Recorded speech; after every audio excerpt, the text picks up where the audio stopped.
Welcome, welcome. This is going to be a group energy healing where I heal 140 people in how many countries? I think 12 different countries.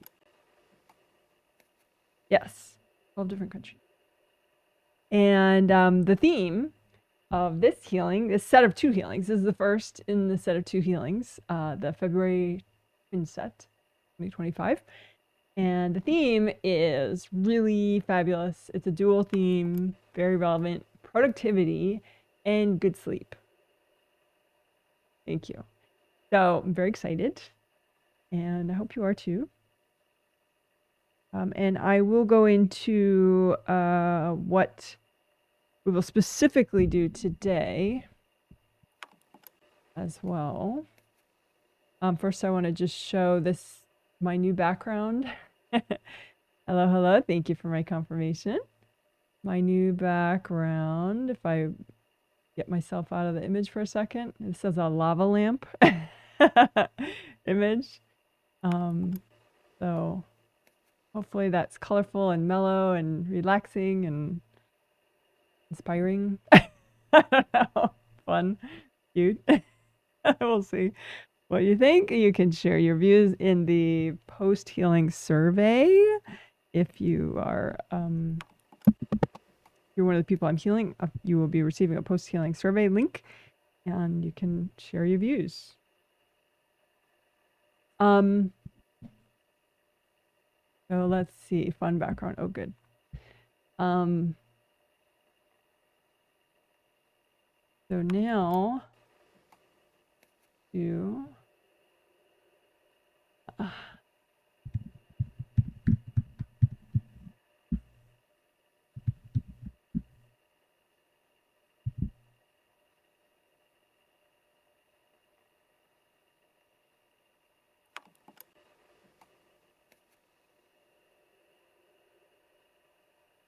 okay, so today, what are we doing today? A bunch of cool stuff. The one thing that is a little bit of a repeat, but we're doing it in an even cooler way, which I think is more effective and easy. It's always a great combo. Is we're going to be working on the Wei Chi Auras that specifically help and support your CV and GV meridians of your traditional Chinese medicine meridians of your physical body. So GV meridian goes up the front. It helps support all your yin meridians. GV meridian goes up the midline in the back and hooks around the head to the roof of the mouth. And that helps support all your yang meridians. So they're both very important and they have really positive ripple effects if you make them happier. And so they each, you know, you have 15 Wei Chi auras, which are big gold force fields that you as a spirit have. And one of those 15 is just to support your GV meridian. And one of those is to just support your CV meridian. So we'll be working those, but in a, like I said, more simple yet more rapidly effective kind of way. So I'm excited for that. So when we do that, it'll just say like GV and CV Wei Chi auras, the chapter, when I make the chapters within a day. The healing. So that's one thing we'll do. And I think that will be pretty consequential because we did some GV and CV Wei Chi aura work in the third healing of the February triplet set. So the last group healing that we did. And I could tell when I was reading people's surveys that it made a big difference. And again, when you write your survey, you just tell me how you're doing. You don't have to know which technique helped or what thing going on in your life helped or harmed, whatever. Just you know, you just straightforward answer the questions of the survey. Don't worry about it. I can read that pretty easily. So anyway, so that's something I'm looking forward to. It may be the most effective thing that we do today. Depends on the person too. You know, sometimes someone needs really, really one technique or the other more. So, but that one should be big. One is simple, and it's not something we've done super recently. Clearing tree trunk blocks, and tree trunk blocks are energy blocks in major joints that you have, like shoulders, hips, knees, and ankles. Those are generally the ones I talk about when I'm talking about your tree trunk areas. Because you can, if you're too blocked in these areas, then not only are you not present enough in those major parts of your body, those major joints, but then invasive energy can come down from the top and kind of grip onto those. The joints are like important key access points. So either you're there or somebody else is there. Or some invasive beings are there. And it's not so black and white. You know, you could be like 80% there and your mom's 20% there. You know? But obviously you want to be there as much as possible. So unblocking these areas helps you to be there, right? Because it's like you're a fish and you can't swim through rock. You can swim through flowing water, right? So if you get the nice flow there, then you can just pop right in. It's much easier to be there, for you to be there, right? So we're going to unblock tree trunk areas. The reason I called it a tree trunk is because the invasive energy, if it comes in, it kind of looks like that's like the trunk of the tree up here. And then you know how the root flare at the bottom, at the base of a big tree, you know, kind of goes out to one side and the other. So it's like, would be the root flare there, or there, or there, or there. So just, you know, that's why I call it a tree trunk block. Trunk areas. So anyway, so we're going to unblock those, and I think that could help a lot. Even with productivity, I was noticing, because like this one person I was looking at, that's one of the main places where invasive energy gets in, and then that kind of clouds his mind. So then he's not clear on his to-do list items, and so he doesn't get as many of them done. So I think it would help sleep too. Anything that helps your presence helps sleep too, because then there's less invasive energies kind of revving up your body too much, so that then your body can relax better and fall into deeper states of sleep sooner. So anyway, so it'll help both aspects of the theme. Clearing tree trunk blocks, which we have not done in a while. Then I should maybe change the banner. So more for what we're doing today. So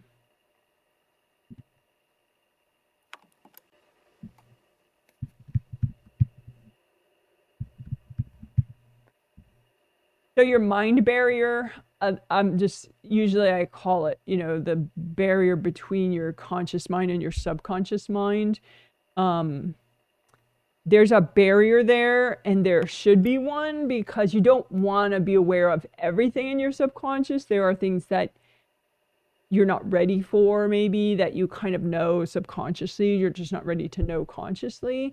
And it would be too triggering or too jarring or too overwhelming. And so that's an instance where there is such a thing as healthy denial. Most denial is not healthy, because it's like you're already ready and the denial is just still hanging around. And so that's silly. And so you can clear unhealthy levels of denial. But that has to do with that dividing wall between subconscious and conscious mind. And so I was looking at who controls that barrier between conscious and subconscious mind. Because you can have invasive beings kind of setting the energy there of like what can come through to your conscious mind from your subconscious mind, or you can have a parent or somebody else, or a group of not you kind of people or spirits controlling this barrier. You want it to be just you and your angels that control your barrier between your subconscious mind and your conscious mind, so that, you know, you're aware of the knowledge you need to be aware of. So that should be simple and interesting to see. I think it would probably help productivity more than sleep, but it could have an interesting effect on maybe like dreams and stuff. So it might have an effect. It might help sleep, but I think it would definitely help productivity and like your conscious ability to think and reason and plan and that good stuff. So,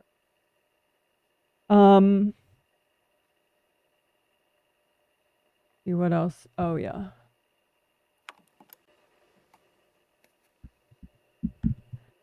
So the to-do list, clearing out other people's energy from your to-do list. We're gonna do that. That'll be easy. And I noticed that different people needed it for different reasons. Like one person, their mom is in their to-do list, like putting like little warnings and timing rules that are not of that person. They're her mom, like like she wants to do certain things with her career and move and all this stuff, and then she has this really strong thought in her mind that she shouldn't do it while Trump is in office, but she's like already realizing that that's probably not her energy, and it looks like it's just like her mom's in her to-do list, like penning in, yeah, it's not while Trump is in office, but not while Trump is in office, but not, So obviously if you're angels, there is such things as timing, divine timing, and some things are better to do at a certain time and other times, but your angels know that kind of stuff and know what you should be aware of or not, not like just rando people that just want to invade your to-do list, so so that should be helpful to to clear that stuff out. Another person I was looking at, I mean, I'm sure it would help everybody, but one other person, some of his clients are in his to-do list, like trying to rearrange the order of his priorities, like what he should do first or what's the most important thing that he needs to focus on. And, that sometimes that helps the person that's manipulating the to-do list, which it's super dark karma though. So technically in the end, it really, really doesn't help them to manipulate this person's to-do list. But other times it doesn't help anybody, because if there's too many people, screwing with the to-do list, it's like it just burdens your mind and doesn't work anymore. So now you're not getting anything done for anybody. So anyway, so yeah, that should help productivity. It might actually help sleep as well, because part of sleep is like getting closure. Part of good sleep is getting closure on your day and being able to like kind of put a bookmark in the book, and just close it for now, and just be like, okay, but now I'm going to rest. And if you have other people in your to-do list, that might contribute to like an edgy feeling of like, I'm not done. I have to just do one more thing. I just need to do one more thing. I just need to do this. I just need, and it's like, if that's other people's energy in there, that might contribute to like, staying up too late or just feeling like, you can't be at rest enough. And of course that would make you not sleep as deeply and take longer to get to those deeper sleep states. So it should help both. Clearing out the to-do list. We did do a little bit with the to-do list in the triplet set. It wasn't the third healing though that we did it. It might have been the second yeah, it was the second healing of 3 that we did some to-do list work. So we'll do more of that.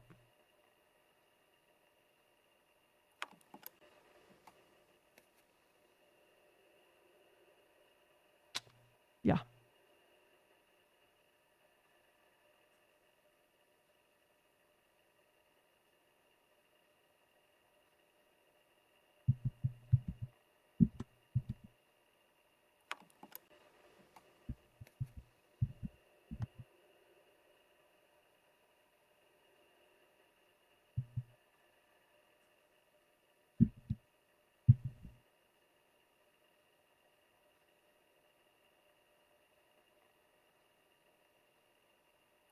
Okay, so I'm going to explain more of that one technique that I started explaining initially, which was how we're going to work the Wei Chi Auras that support the GV and CV meridians of your physical body. So I'm going to make chapters for when I initially did that.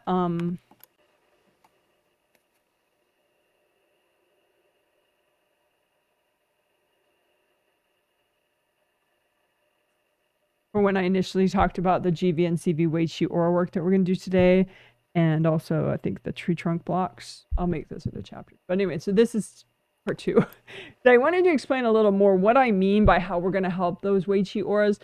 Wei Chi auras, okay, they're big force fields of gold light, right? But they can be kind of like, you know, if you imagine like a watercolor painting versus like really bold, your strong, deep colors, you know, it's kind of like that. Like you can have a Wei Chi aura that, you know, it's working, it's repair, there are no rips. Even the gold mesh spheres within it that generate the gold light, they're not ripped either, and they are generating gold light. They're just not generating a lot of gold light, and therefore it's a much weaker force field and less effective protective force for you, and it's less helpful to that particular meridian of your physical body. So that idea of having a stronger Wei Chi aura or a weaker Wei Chi aura, that's what I mean. It's like the volume of gold light that's being continually generated. And today's technique, what we're going to be doing is we're going to clear the most taxing energy blocks of that given Wei Chi aura that we're working. And the theory behind it, it's a bit like if you know my work and you've ever worked with clearing facades. I have a video, if you search Janet Wright clear facades, and it's effective in a really interesting way. It's like that a facade is like a false wall, right? And on a spirit level, you can have facades that you didn't even consciously make. It's just a subconscious thing. Generally, it's a product of subconscious insecurities that you have. So, you know, like I'm always honest, or I'm always on time, or I'm always working my hardest, or, you know, whatever. And rather than just like letting people see you and read you for themselves, you kind of put out like a billboard within the front of your aura, typically somewhere within the auras in the front, you know, so that it's like this projected message that you want to be sure that people are aware of. And so, but when you clear facades, it can really free up an oddly large amount of energy. And so that's why it's so interesting and helpful to clear facades, because it's like, wow, I have a lot more energy. That is so strange. You know, even if you consider yourself a fairly authentic person, you know, and you try to be fairly authentic, these facades are really, it's just that they're really taxing. A lot of your energy goes into them. And so that's kind of where this Wei Chi aura work is coming from. It's like the most taxing energy block is kind of like what a facade is. You know, a facade is a really taxing energy block. It takes a lot of energy to like keep putting forth and making this message, this billboard, as strong as it can be in your aura, right? And so Wei Chi auras, they're probably not facades. They're just taxing energy blocks that are, you know, taking up a lot of your energy to go into those blocks for whatever reason. And so that's what we're going to be doing. We're going to be looking for the most taxing energy blocks in that given Wei Chi aura, and then methodically clearing them, methodically by, and there are a couple little like intuitive extras that are optional, that are interesting, that you could do as you're doing it. Like you could, okay, so you're aware of that Wei Chi aura, and then you find the most taxing energy block in that Wei Chi aura. So if you're a newbie and you don't like imagining, like, okay, here's the big bubble, and where's the block in that big bubble? Is it up top? Is it in front? Where is it? You know, is it a series of blocks up top? What is it? And if you don't like that, then you just imagine the most taxing blocks in, you know, that are good to get rid of it at once, you know, right now. Imagine the blocks out in front of you. So you don't have to imagine that particular Wei Chi, or you don't have to imagine if the block is here or here or wherever, right? So then, but you could imagine the location if you want. And then you could also intuit, well, if this is a block from somebody else, or like, how long have you had this block or these blocks? You know, since you were 4, since a past life, since you were 20, you know what? And that's kind of interesting, completely optional though, to intuit. And then you can intuit like who they're from. You know, maybe they're from a sibling of yours from when you were 4 years old, you know, whatever. Totally optional. You don't need to know, but it's interesting, you know. So while you're working on it, if your intuition is pretty quick, you know, you may as well, you know, have some fun while you're doing this effective work, you know, fun and effective. Why not? Right. So then, and then so you intuit who it's from, and then you ask the angels to recycle any invasive beings hooked into it, you know, all these blocks that you're about to clear. And then you, if you did intuit who it's from, then you definitely melt cords from that person, because they're one of the most likely people to be still cording those blocks is the person that stuck them in your space to begin with, you know. And so you uncord that person, uncord everyone else, wash yourself out, and then the blocks just kind of dissolve on their own. You could blow them up, but they usually dissolve on their own once you get everybody out of it, and the invasive beings and everything. So that's the idea. But it's clearing the most taxing blocks is what we're going to be doing. And why it's so effective is, I don't know, it just is. Like you can intuitively pick the most taxing, you know, the block in that particular aura that's just hogging up the most of your energy. You could think of it like maybe like you're kind of spinning your wheels, you know, like a truck in a ditch spinning their wheels. And this particular block just makes you spin your wheels kind of on a spirit level. So once you get rid of it, then you're like, you have all this energy you didn't have before. And typically the volume of gold light just goes way up. You know, maybe you have to clear like 3 groupings of the most taxing blocks to see a really big difference in the strength of that particular Wei Chi aura, because it frees up so much energy to generate a lot more gold light on a continual basis. So it's no longer like this watercolor, very faint gold. It's more like, you know, like a gold dishwasher then, you know, it scrubs and it's much more protective for you. So that's the idea of a strong Wei Chi aura.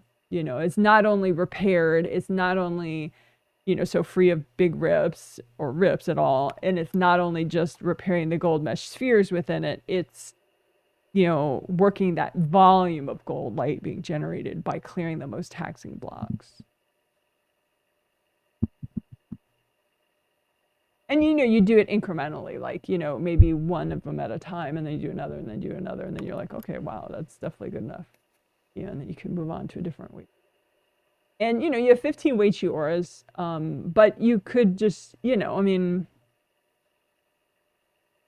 if you just do GV and CV Wei Chi auras and get those no stronger, then there's a really nice ripple effect with all the others. But if you do find that, you know, intuitively, like you could go through your list of Wei Chi, a list of like 12 regular meridians and see which one, like, you know, like maybe there are 2 that you have that are really weak, and then you could do that with those Wei Chi auras too, if you want. But today we'll just do GV and CV and enjoy the ripple effect from that. It'd be nice.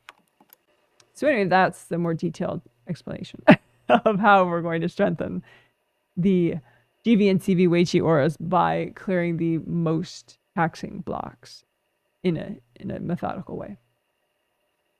And the most key thing about that methodical way is not the, you know, the fun optional intuitive things you can think of as you're doing it, but the getting the invasive beings recycled that are hooked into those blocks right off the bat first, and then, you know, melting cords from everybody, and then melting the blocks. Because if you don't get rid of the cords from the invasive beings, then those invasive beings are around just trying to give you a backlash and make it dramatic.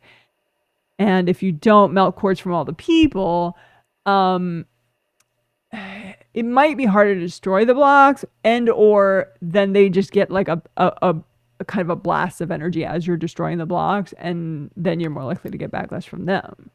So if you get all the invasive beings recycled that are corded to it, then that's less drama, and you melt all the cords from the people going into it, then that's less drama too, less chance of backlash.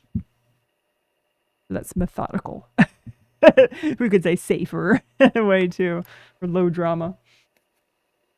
All right, so that is pretty much the concepts for today. So now I'm just gonna look at chat comments for a sec, and then we'll do the 3 minutes of quiet, and then we will get the healing going. And for those of you that don't know, you can purchase sets of healings on my website, jwhealing.com. I should do a sales aside, yeah. Sales aside. Oops. jwhealing.com. Okay, so that's my website address, jwhealing.com. Currently, there are sets for sale for March on my website. End April already. Yeah, that's mind blowing. April sets are on sale on my website, and also March sets. April sets have only been on sale for a few days. That's why it wasn't quite yet. But they're up there, and those healings will be good. The themes are cool, and you can check all that out if you want on my website. So anyone watching, anyone's welcome to watch these live streams and use them as walkthroughs and heal yourself as you listen, because I'll say out loud what I'm doing as I heal. But the people that I am healing during the live stream is the people that purchased the healing on my website in advance, which some of them are watching live as well. So, but if you're new to this, it can be a little confusing. So just so you know, if you're just new, you're hopping on, you've never heard of me, you've never purchased anything, you didn't purchase this set of healings, then you would be just healing yourself or just listening for your learning purposes. But if you purchase the healing, then I'm healing you during the live stream, and you could heal yourself at the same time if you wish, or not. You could just sleep or hang out with your kids or do your work or whatever you have to do. Okay. There we go. Looking at chat comments. Thank you so much for my early confirmations. I appreciate it. Someone says, hey, Janet, can see and hear you. Yes to the lava lamp background. Good. Someone says, love the background. Hello from Windy City, Las Vegas, 65 Fahrenheit. 65. That's beautiful. Yay to GV and CV work. I wrote this on my checklist yesterday and haven't come around to it. Well, there you go. Here comes the healing. It'll be awesome. This is hi, Janet. 60 degrees Fahrenheit and sunny in San Francisco, California. Well, that is fabulous. And someone says hi from Chicago. Hello to you. Oh, yeah. And of course, I forgot one section that we're going to do today as well.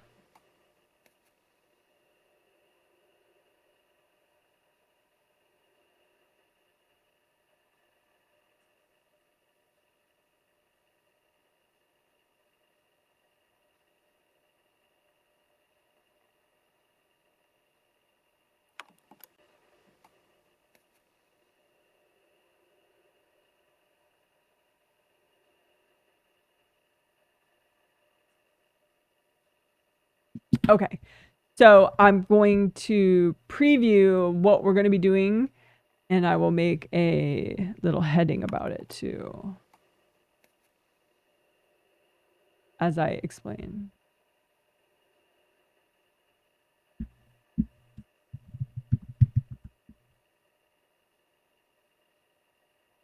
Okay, so this is this is a political discussion right now, just for a minute or two, because I want to preview what we're going to be doing. We're going to be clearing blocks related to politics. So just, a note, you can, if you don't want to hear this, say if you disagree with me politically or for whatever reason, just mute until this heading is gone, and that way you'll miss it. And then later there'll be a section in the healing, but there'll also be a heading then too, so you could mute it and skip that too if you wish. Okay, so political discussion. What we're going to do today is we're going to clear energy blocks that might be triggered due to current politics of your nation or other nations that you care about, so that you can be more mindful and flowing.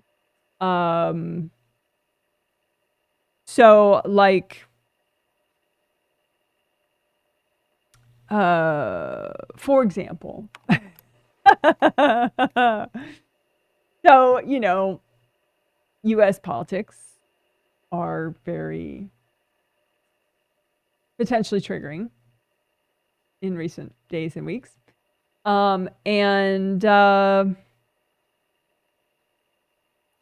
it's easy to get very triggered, and then maybe you spend time doing things that maybe if you weren't stuck and you were more mindful and flowing, you would choose to spend your energy in a different way. You know, not maybe you would still be politically involved, but you might, you know, A, devote less time to it, or B, you know, just pick a different action, you know, that you feel might be, make a bigger difference. So, so what we'll do is just help you to clear whatever's triggered. So, because when you're triggered, you kind of can get into like a sort of a compulsive space where maybe you just train wreck and, you know, like spend 40 minutes in a YouTube comment section, you know, commenting and reading comments, when like maybe that's, you know, if you weren't stuck, maybe you would still take a political action, but it might be something very different from that. You know, so that's that. That's what we'll do, is clear energy block. And, you know, as you know, I work with clients and love clients from many countries. And so, yeah. I obviously, you know, I feel that all countries should be properly respected. And their sovereignty should be properly respected. So I'm just gonna leave it at that, but so anyway, we're gonna clear blocks that you may have triggered. That you can be mindful and, you know, be like, that way you can receive more easily your higher self wisdom, like 7th to 8th chakra energy, and hear your angels better. You know, because when you're triggered, it's just things get so stuck, you get very rigid, and you may be more easily manipulated, or just more easily like kind of train wrecking on certain activities. And you may not be like able to like step back and go, okay, well, what do I really care about, and how can the way I spend time support what I care about? You know, my choices, my mindful choices. Okay, so that's that. So we're gonna clear blocks, and it'll be much easier said done than it was to explain that. All right. Enough of that.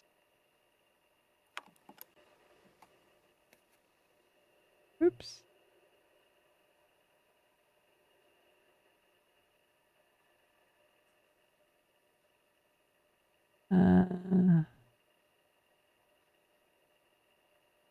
Okay. So now we'll do 3 minutes of quiet, roughly, while I finish my prep and say hello to the people that I'll be healing on a nonverbal level. I gotta put out my sheets of people's names that I'll be healing. Oh, and I can give the... This is not the quiet part, though. The label is wrong. All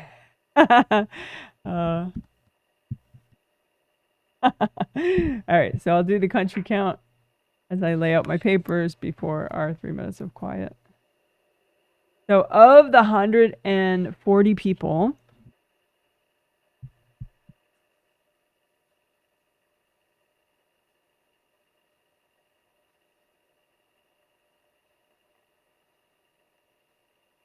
I got some late country information, so I had to edit it. So of the 140 people that I'm healing in this set of 2 healings, they're in 12 different countries, including 14 kids, ages 5 to 17. How cute is that? And 109 of those people are currently in the US, 5 are in Canada, 4 are in the UK, 6 are in the United Arab Emirates, 4 in South Korea, 3 in Qatar, 3 in Ukraine, 2 in Luxembourg, 1 in Portugal, 1 in Germany, 1 in India, and 1 in Japan.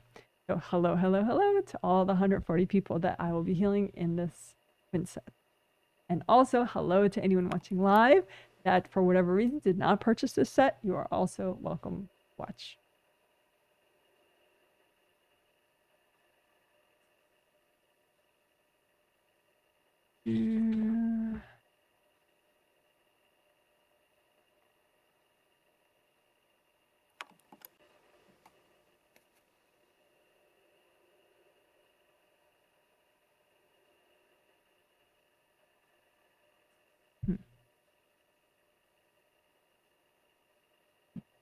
Okay, so now finally, the quiet part.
Okay, cool.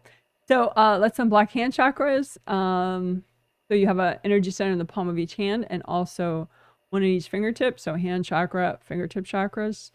And you can set those chakras to be a metallic gold color just with your intention. You don't have to be able to see gold light yet. So, or any energy at all. You don't have to be able to see, period. To do it, just do it with your thought or your intention. So you set just those chakras to be a metallic gold color. And so then as they spin and generate energy, that's the color or the vibration that they're generating. And gold is fast moving, but not too fast. So it's really good for helping to stimulate repair and release and unblocking. So you can unblock your hand chakras, you know, using one hand to unblock the other. Or you can make a composite copy of, you can make a copy of your hands. Doesn't have to be composite. You could unblock one hand at a time if you want. And just heal them out in front of you. Heal a copy of your hands out in front of you. And you can also unblock your shoulders and your arms, because if there are too many leaks in your shoulders and your arms, then your life force going down your shoulders and your arms will keep leaking out, and you just won't be as present in your hands and fingers. So these chakras won't be as strong. They won't generate as much energy. So part of getting your hands ready could also be unblocking and repairing any leaks in your shoulders and your arms. You can make a copy out in front of you of your shoulders and your arms, including your elbows, including your wrists, including your shoulders. You know, any major joints, you know, are places that, I mean, you can really have energy leaks anywhere, but the joints are pretty critical to just kind of double check and make sure they're nice and flowing and repaired.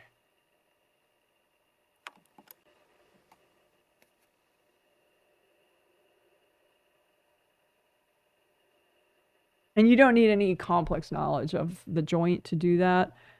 Just, you know, imagine it like a red flowing tube, or, you know, really this energy flowing down doesn't have to be red. But just imagine it like a flowing tube, and just clean out everything that's not you and heal all the leaks.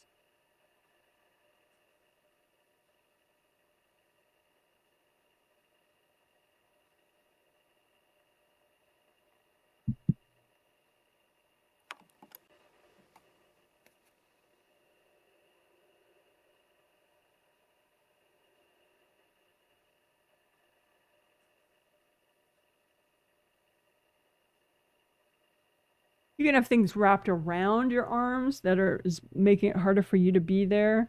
So you can heal the area around, you know, the auras around your shoulders and your arms, and just wash everybody else out. You can have like relatives, typically somebody kind of bossy, might be wrapping their energy around your arms. You could just wash them out.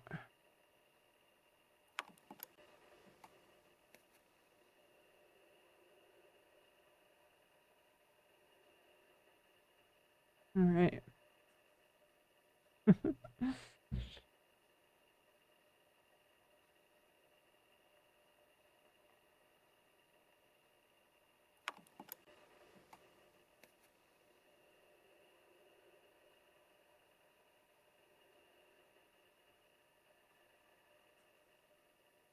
Okay.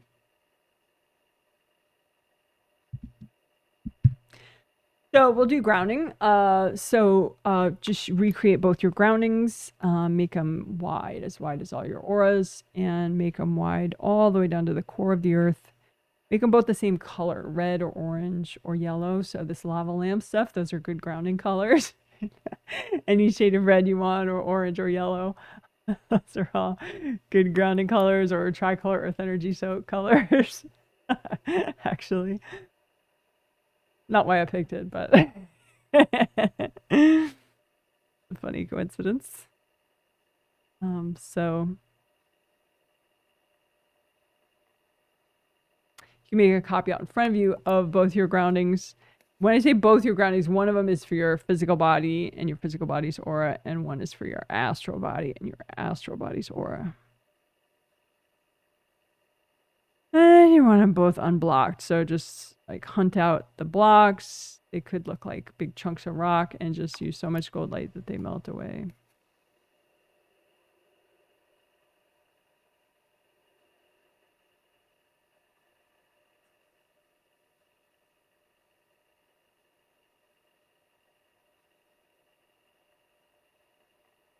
And if you're like, well, I don't know where the blocks are in my grounding, Janet, you can just, you know, if you've ever like swept a floor, you know, when you're sweeping a floor, you don't need to know, oh, there's a speck right there and there's a speck right there, right? You just sweep up the whole thing and you put the dirt into a pile, right? But it's not like a detailed read on where all the dust is on your floor, right? So you can do the same thing with your grounding, just sort of sweep all the blocks together in one big pile. So you don't have to do a detailed read. You know, I can't see like you do, Janet. Doesn't matter. Just sweep all the blocks into one big pile that are in your grounding and just use so much gold light that they melt away. Okay. Sweep the blocks in both your groundings into a big pile and use so much gold light that they melt away. All right, good job. So legs, because we already repaired leaks in your shoulders and arms when we were doing the hand chakra chapter right before this. So we could also do legs. That would be cool. So just imagine your legs, and just like we did with shoulders and arms, you don't want any blocks in there. And because the more flowing it is, the more you can be there. And you definitely don't want leaks in your legs, energy leaks. You know, you're one of the functions of your legs energetically is to bring up earth energy, red earth energy from the core of the earth through an energy center in your foot chakra in the arch of each foot, and bring it up your leg into the first chakra. So earth energy goes from here, red earth energy, hopefully all the way up into the front of your first chakra, right? From both legs. So, but if you have a whole bunch of leaks, like say in your thighs or in your knees or somewhere, then not much gets up here. And so then you're more likely to have a blocked first chakra and be anxious and nervous and whatever. So we want unblocked leg channels and we want them to be repaired. So lots of gold light would do that. Repair and unblock. So, and be sure you get the major joint areas like the ankles and the knees and the hip joints too. Why not? We'll do a little more of that later as well. But for now, you just want to make sure the earth energy can go all the way up to your first chakra without leaking out.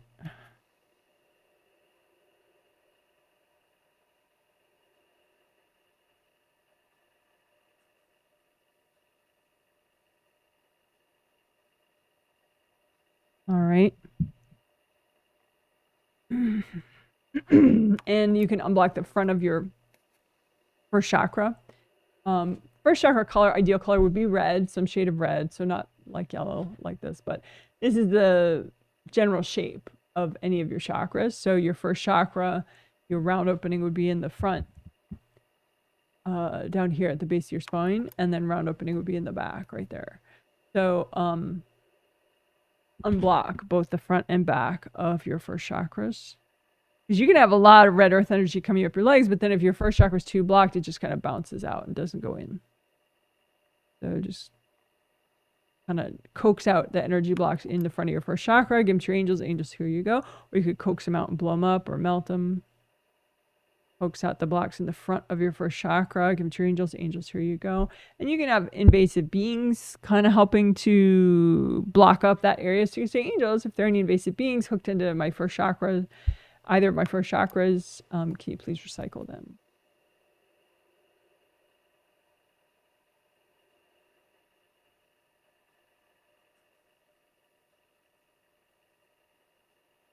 And then again, you just want to double check. Does the red earth energy come up your legs and enough of it get into both your astral body first chakra in the front and physical body first chakra in the front? And if not, just keep unblocking so more of it gets in.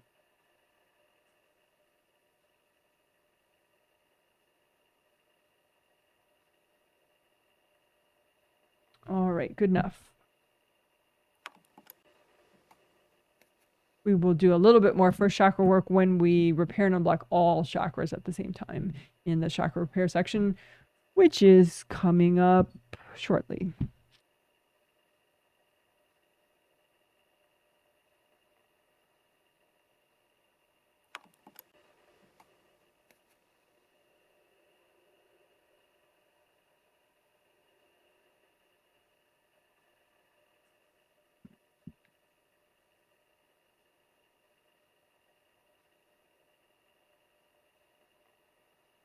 Okay, so we're going to repair all your 17 auras at the same time. So let's do that. So you have your physical body aura, your astral body aura, and then 15 auras called your Wei Chi auras, WEI space CHI Wei Chi, which is your strong boundaries energy. But let's repair them all at once. So just imagine like 17 bubbles. You know, you have your auras are all around you. And so you imagine a copy out in front of you of your 17 auras and just comb through them with gold light from your hands and your intuition and just kind of sense, do you have any rips in these 17 auras? And if so, it's time for aura repair. So you can, you know, if you find like one location where a bunch of them are ripped, you could do a local repair just directly right by combing through there enough so that you clean it out and then repair it. But we're going to repair all the rips at the same time using composite copy technique. And one benefit of that is you don't have to be able to read which area is ripped up. You just repair them all. So make an image of a rip, and with your intention, you say, okay, well, this rip represents all the rips in my 17 auras that I currently have. And then you're going to clean out the rip and repair it. And therefore, as you repair that, you're repairing all the rips that are in your 17 auras. So you can use sticky gold wax to clean it out. You could have hard objects stuck in there, invasive beings, invasive people. You want to get rid of all that so that the repair goes well. So sticky gold wax is gold light from your hands that you put into the rip, but with your intention, this gold light sticks to everything that's not you, and that's what sticky gold wax is. So then you just lift all that stuff that's not you as a big lump, give it to your angels. Angels, here you go. So fill it with sticky gold wax. Get rid of everything that's not you. Angels, here you go. And you can say too, angels, if there are any invasive beings in the way of this repair process, can you please recycle them?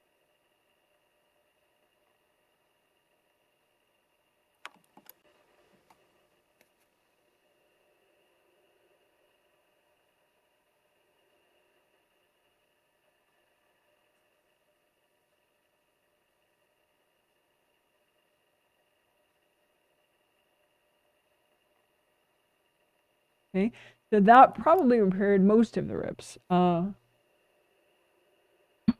then let's do it one more time in case you have any leftover rips. So make a new composite copy rip and have this represent any leftover rips that you still have, and then do the same process. So sticky gold wax, have the wax stick to everything that's not used. So that would be hard objects, invasive people, invasive beings. Lift it all out like a big lump all at once and give it to your angels. Angels, here you go. So sticky gold wax, lift out all the junk. Angels, here you go. And just use gold light to repair. And say, you know, angels, if there are any invasive beings in the way of this repair, can you please recycle them?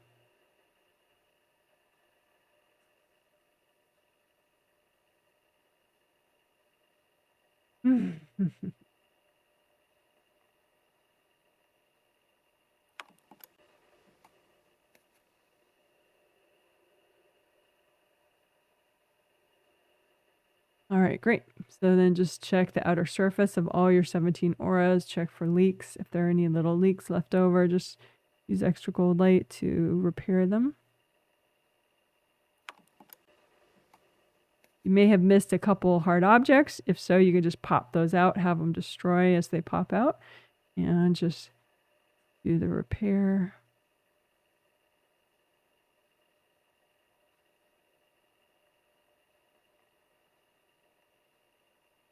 You can redo your gold buffer zones.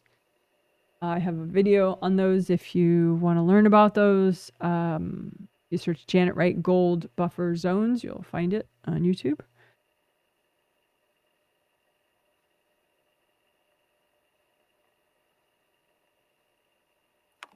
Let's see. Yeah, we could repair gold mesh spheres of your Wei Chi auras. So each of the 15 Wei Chi auras has 3 gold mesh spheres, one that's innermost, middle, and outermost. And they, when they're repaired and functioning, they look like a sphere of gold mesh that's around you in that aura, and it generates gold light, these gold mesh spheres. So you can just imagine all of them around you, and if there are any that are kind of, they'll look like they're kind of burnt out. Like even if the aura now is repaired, it could be like scarring basically within the aura still, so that the gold mesh spheres aren't, you know, there's like a gap in the gold mesh spheres. It looks a little bit like, I'm gonna use my dog's head cone to demonstrate how it might look when the like gold mesh spheres are burnt out and sort of scarred away. This is my dog's cone that he has to wear on his head sometimes if he's itching himself too much. So anyway, so it looks a little bit like this without the dog collar and the clear parts, you know, but just this sort of blackish, grayish cone kind of a thing, you know. So it's like you used to have a big rip in your Wei Chi aura, but that got repaired. But now the gold mesh spheres are like here, all around, except for this middle area. It's like all burnt out. There's this dark, heavy, thick residue. And sometimes that's some invasive beings, which you can have recycled, but other times it's just scarring. And you know, use enough gold light, this scarring melts away. So then once the scarring is melted away, then the gold mesh spheres can like rejoin and be like nice solid gold mesh spheres again. So that was gold mesh sphere stuff right there. So anyway, so just imagine all your gold mesh spheres. And if you have an area that's kind of like that, like it's burnt, scarred out, so the gold mesh spheres are not, you know, continuous right there, just find that, you know, the burnt out sort of cone and of scarring, and just use so much gold light that it melts away. You could say too, you know, angels, if there are any invasive beings around this area, can you please recycle them?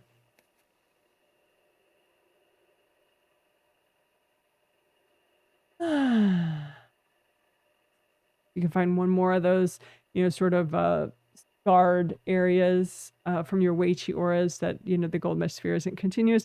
Find one of those sort of cone-shaped scarred areas, and just, again, you know, angels, if there are any invasive beings in the way, can you recycle them and just melt away that sort of cone of dark scarring. Lots of gold light.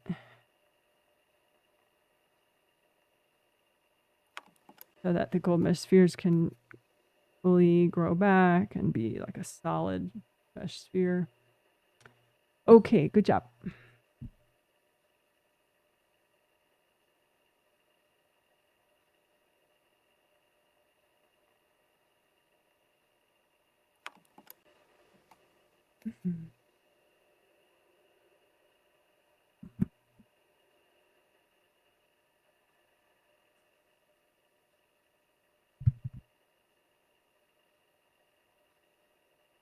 So your creative rings, they come and go with you as a spirit. They're part of your astral body. They're just above your astral body head. 3 gold rings, 1, 2, 3. And when they're damaged, it sucks. And when they work well, they're very nice. Helps you to think, helps you to focus, helps you to wake up more easily. But when they're damaged, it can be overwhelming or confusing, or you can kind of like have a brain freeze. So that's partially just because they're in such a critical area, like right above your astral 7th chakra. And so they impact, you know, both your physical and astral 7th chakras, and your governing vessel meridians right there too. And a really key, like GV20 is a point on that governing vessel meridian that's really key. So if you have, you know, invasive energy that's hooked into here because it's damaged, the creative rings are damaged, then it comes down and messes with all of that. And so it's a big like circus. So let's repair them. Your creative rings, so they're happy and they're functioning well, because then they generate gold light, which is protective and helpful, and it gets sent down to your chakras, and it's lovely. So let's get them lovely again, in case they're not. So imagine your 3 gold creative rings that are up here. make a copy out in front of you, and just use gold light and melt cords from people off of these rings. And you could say, angels, if there are any invasive beings hooked into these creative rings, can you please recycle them?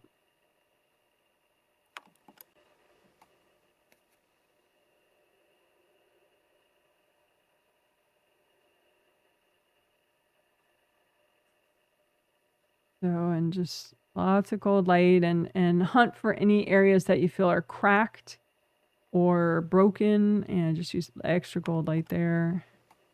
You can say, you know, because that may be sort of a magnet, you know, for invasive beings and invasive people. It's a damaged part of your creative ring. So if you find one of those and it's not healing up right away, there could be some extra invasive beings or people hooked in there. So you can just say, angels, can you recycle any invasive beings hooked in right here?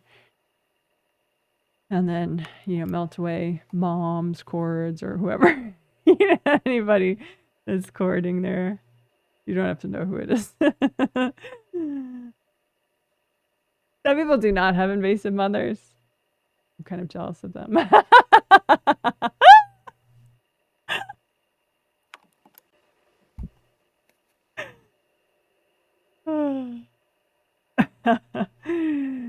Actually, in recent years, my genetic father is much more persistent with the invasiveness. So.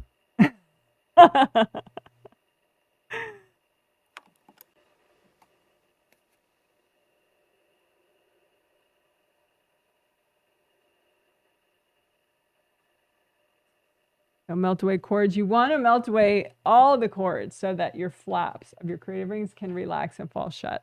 This is how they look when they're not relaxed, when they're open and in like an irritated state. That's how, like a top-down view of any one of your creative rings. If the flaps are open, what it looks like. Those are the flaps sticking out, right? So if you melt away all the cords, the pairs of cords connecting there, melt that all away, then these flaps can relax and fall shut. So then it's just like the smooth outer surface of, you know, the gold ring, which is good because then your energy can flow through the gold ring and it's much harder for people to cord and interfere.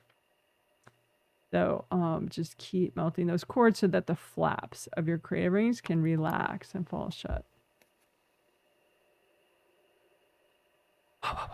And since the round openings of your chakras also have flaps, that they can also relax and fall shut. So then your energy flows through and it's harder for people to cord and interfere. There's like a nice chain reaction often when you relax the flaps of your creative rings, then the flaps of all your major chakras can relax too. So you can imagine copies of your major chakras below the creative rings and just relax all the flaps, melt all the cords. Melt your cords. Especially melt your cords to your backlash people, but really everybody. Even like people that you like. Just melt cords so that you can have your space and clear a lot of energy without, you know, ruffling any feathers. Well, with as little drama as possible. That way.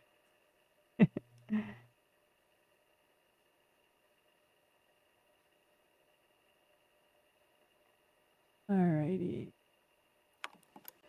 Good job.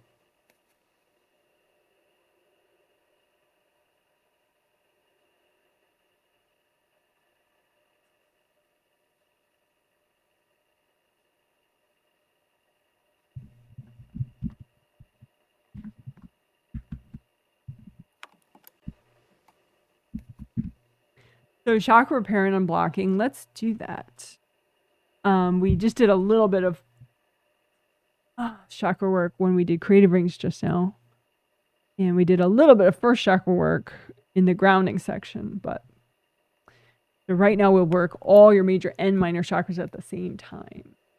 So you make a composite copy out in front of you, just an image of a chakra. This is the basic chakra shape. And you make an image of a chakra and you have it represent with your intention. You say, okay, well, this represents all my major and minor chakras of my body and spirit. And then that way, as you're repairing and unblocking this composite copy, you are repairing and unblocking all your major and minor chakras of your body and your spirit, which includes all your acupuncture points, because those are little chakras. So it's really cool. It's pretty cool, for sure. Let's just use lots of gold light. You could do like a red earth energy soak. That would be fine for all your chakras. So burn red earth energy from the core of the earth and just wash out all your chakras with the red earth energy. And then use gold light from your hands. Melt cords from people. You say, angels, if there are any invasive beings screwing with my chakras, screwing with any of my chakras, can you please recycle them? Couple deep breaths.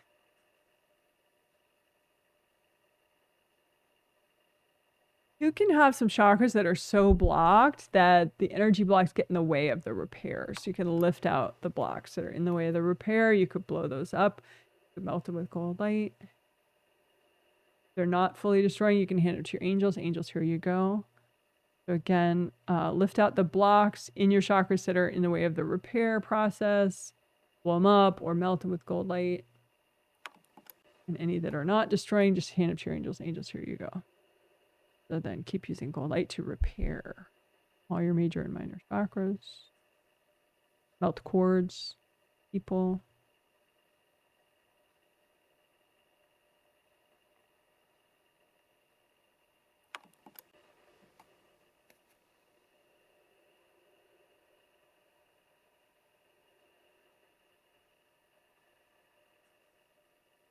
Chakras can overspin. So you may have energy blocks that are stuck, that are irritating you to the point where your chakras are like overworking. So if you have any of those energy blocks causing your chakras to overwork, just lift those out and you can melt them away or blow them up. So lift out blocks from any of your chakras that are causing those chakras to overwork. Just lift out those blocks and give them to the angels. The angels, here you go.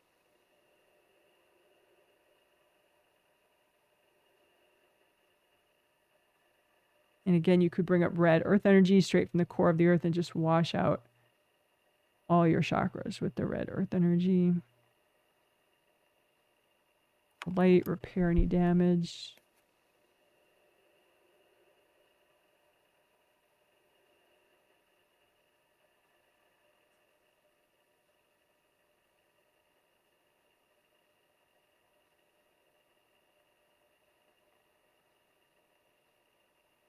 Let the flaps relax around the round openings. Melt enough cords that the flaps just relax and fall shut. So it's a nice smooth round opening.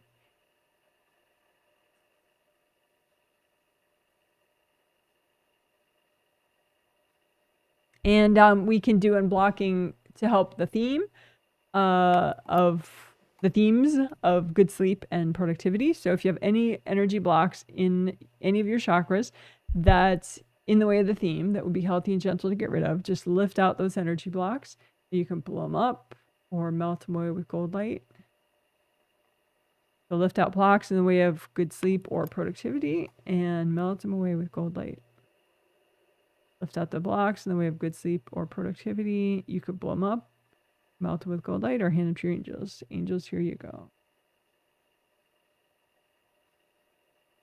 One more time, lift out the blocks, melt them away. All right, good enough.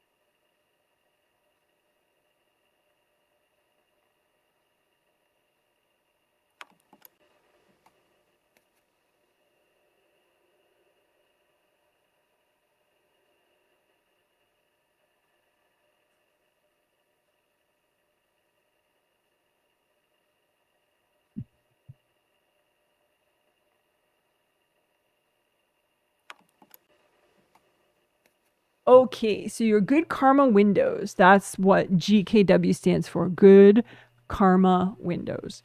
So those are back here behind the base of your skull and behind your neck. And there's one good karma window in each of your astral body aura layers. So 1, 2, 3, 4, 5, 6, 7. Akudal, that would be her first good karma window, would be in her first aura layer in the back here. Second good karma window, third, fourth, fifth, sixth, seventh, right? So all 7 are right there.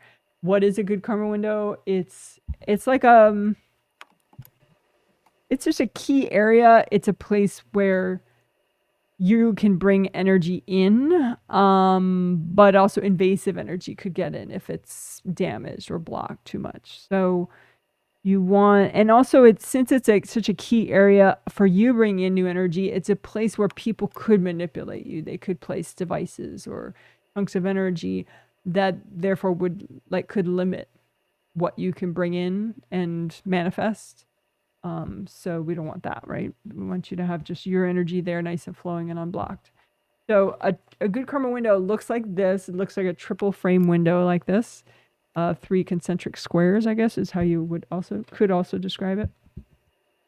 And each one has a different color based on what is your energy. What's the color of your energy in that aura layer? So if you do the rainbow system, red, orange, yellow, green, light blue, deep blue, purple for your chakra colors, then that's what the colors would be here: red, orange, yellow, green, light blue, deep blue, purple. But you don't have to know the colors. You don't have to see color in order to repair them. Just use gold light to repair them.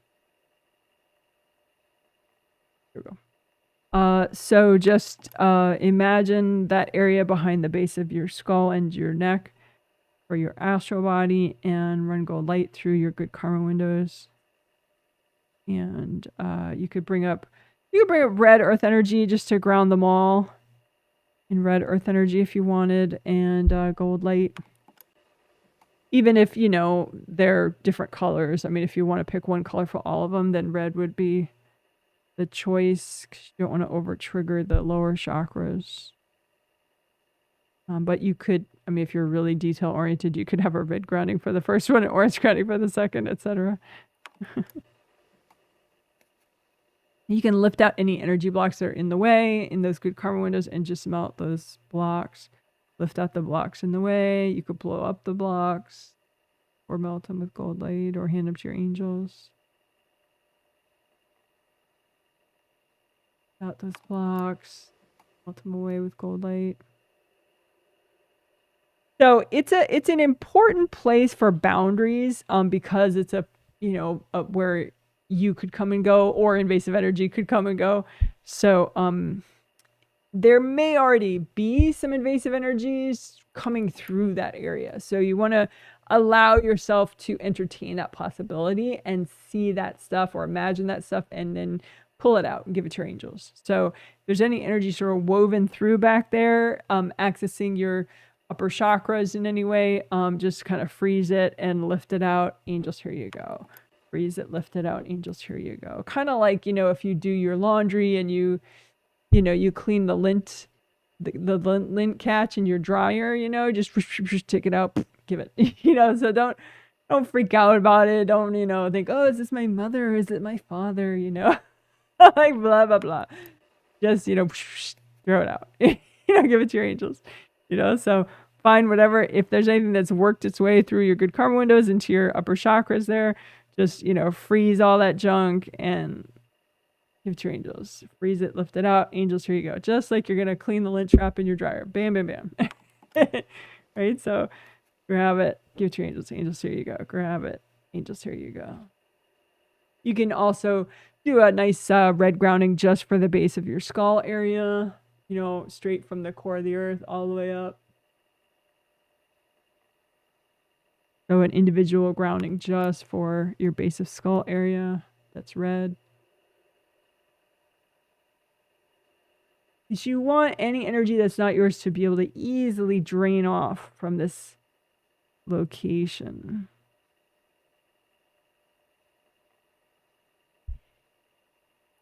And again, if you have any energy that's not yours kind of woven in there, it can feel kind of like glue. when you run your hands through it and just like pull it out, angels, here you go. Pull it out, angels, here you go.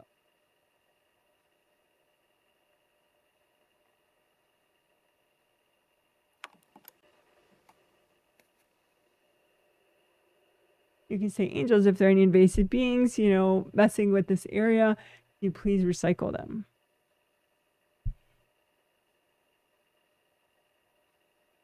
Couple deep breaths. And we did work specifically with good karma windows 7, 3, and 1. So again, 1 would be, you know, in the first layer of your astral body aura. So the one closest to your astral body head. So 1, 2, 3, 4, 5, 6, 7. So we did extra work on 1, 3, and 7. Why? Well, because 7 is probably most important for boundaries since it's the outermost. It's like the first line of defense. And then 3, third chakra, is really good for both aspects of our theme, productivity and good sleep. And first chakra as well is like good for being, you know, steady and feeling safe and low anxiety and just, you know, courage. And so that helps with both sleep and productivity. So we did 7, 3, and 1. So I'm not going to spend a lot of time individually doing them. I just can lift out any devices in good karma window 7, 3, and 1 that would be healthy and gentle to get rid of right now, that would, you know, help in any way to get rid of. Just lift those out. And lots of gold light. Melt them away. Lift out any devices that are in good karma windows 7 or 3 or 1. Lift those out. Melt them away. If there are any invasive beings at all screwing with good karma windows 7, 3, and 1, angels, can you please recycle them?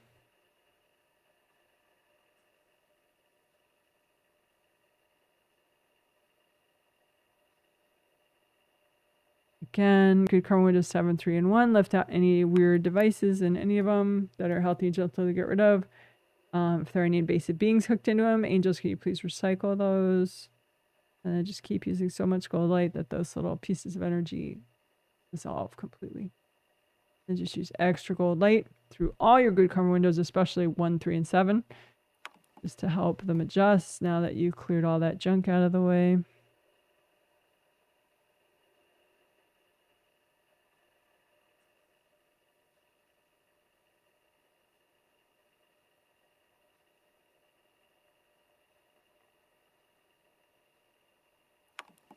All right. Good job, good job. Well, let's do some celebratory confetti. Haven't done any confetti yet. Oh my God. Yay. Great job, great job, great job. Oh my goodness.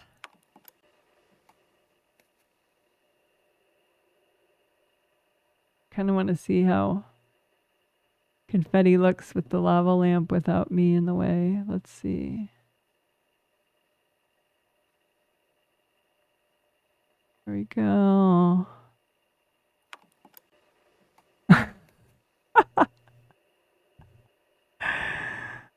Let's do that one more time. Woohoo!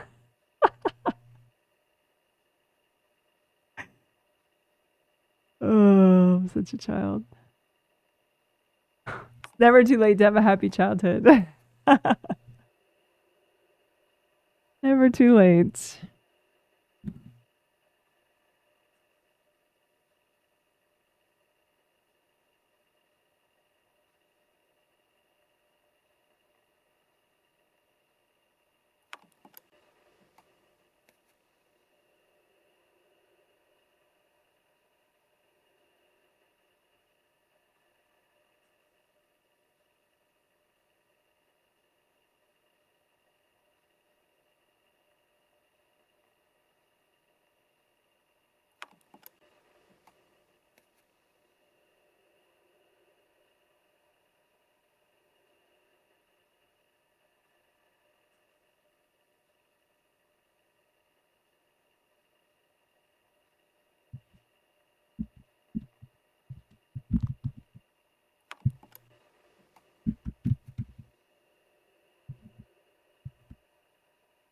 Okay, so this is politics.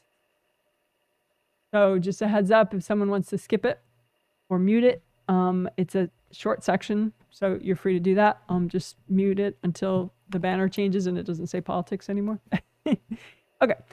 So we're just going to unblock. We're going to clear triggered blocks that may be triggered due to political situations going on in your country or somewhere in the world. And we're going to clear those blocks so that you can be more mindful about your choices, your decisions, and more flowing and present. So hope that helps. So just make big piles out in front of you of all your energy blocks that are triggered because of politics right now. And just say, angels, is it okay to clear all this right now? Is it healthy and gentle to clear all this? And then just use gold light and melt cords going into these piles of energy blocks. Melt all the cords, even from friends and relatives, people that you actually like. Just melt the cords. And you can say, angels, if there are any invasive beings hooked into these blocks, can you please recycle them? And then go ahead and use gold light. And you could blow up the blocks or just fully melt them with the gold light.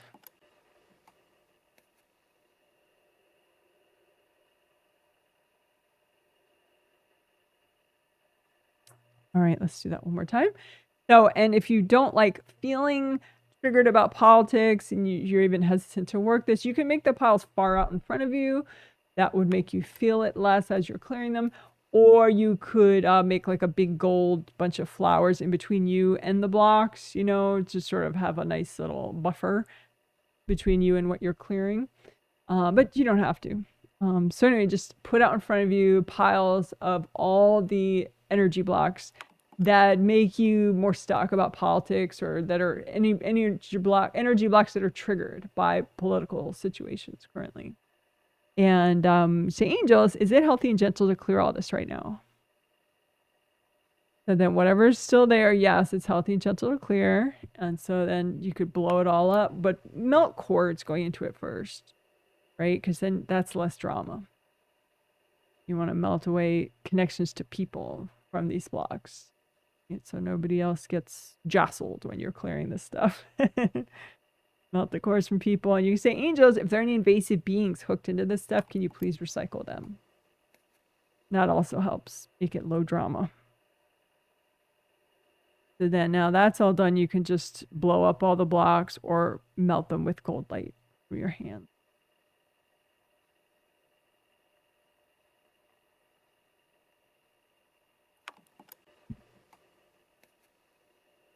All right, good job.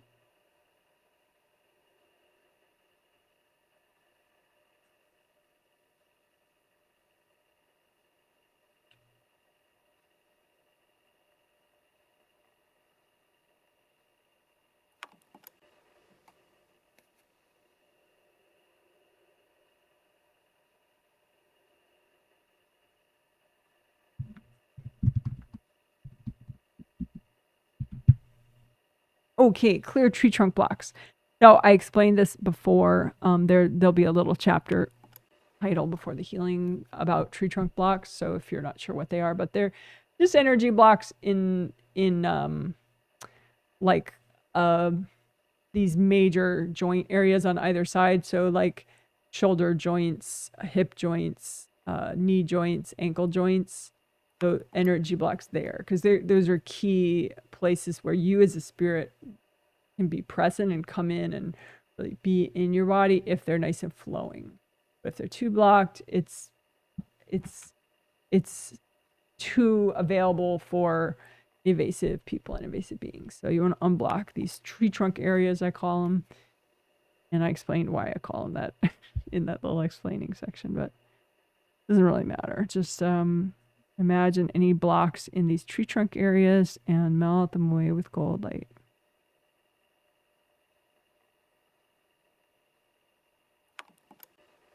It's just like kind of if you've ever done the biker shorts area unblocking, these are just key areas for being present. And the more present you are here, the less likely you'll kind of be knocked off your game. You know, you'll be more steady, more empowered.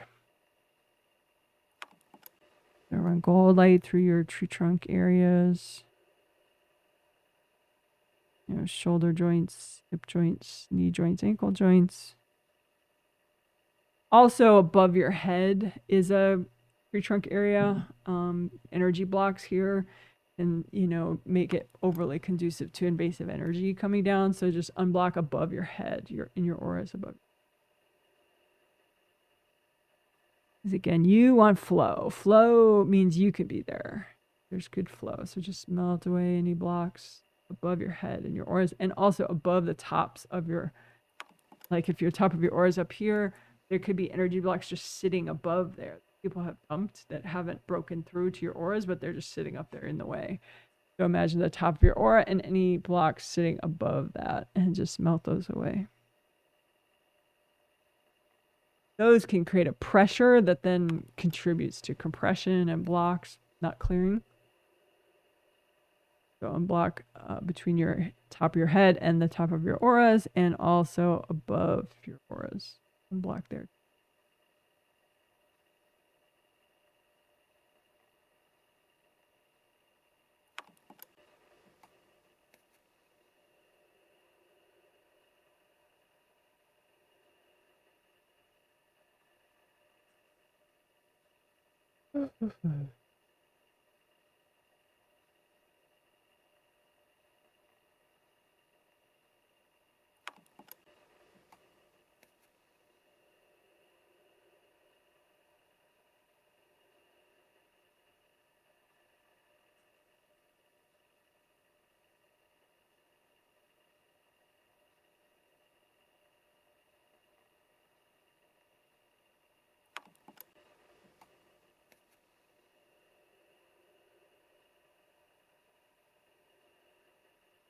You can have invasive beings that are used to being in your tree trunk areas, and we don't want like a backlash from those invasive beings. So you can just imagine any invasive beings that have been accessing your tree trunk areas, and just say, angels, can you recycle all these invasive beings?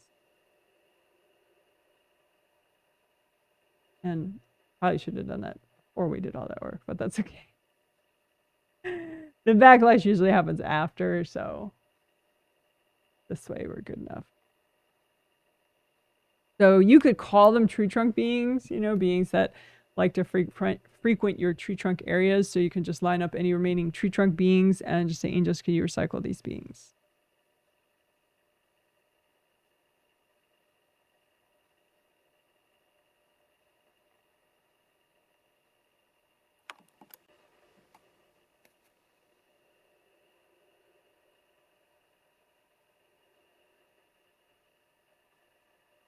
If you want to do any gentle stretching, feel free, of course.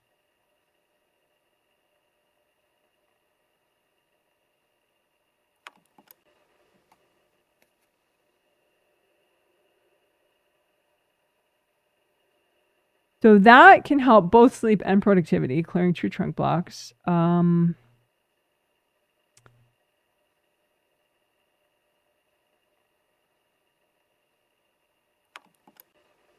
Another one I think is an interesting complement to it.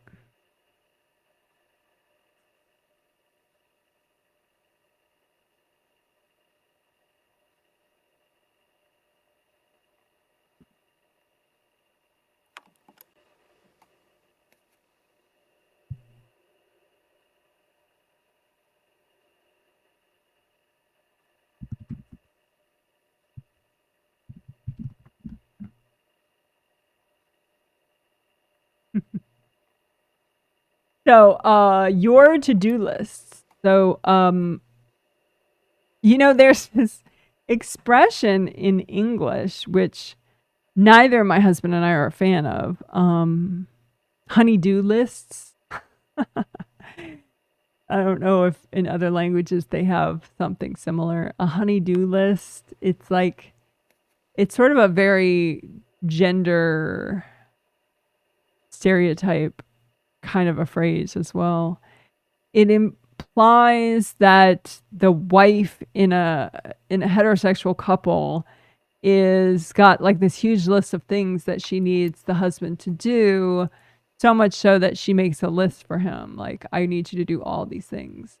And then he either does them or he resists them, and the list gets longer and longer, and whatever.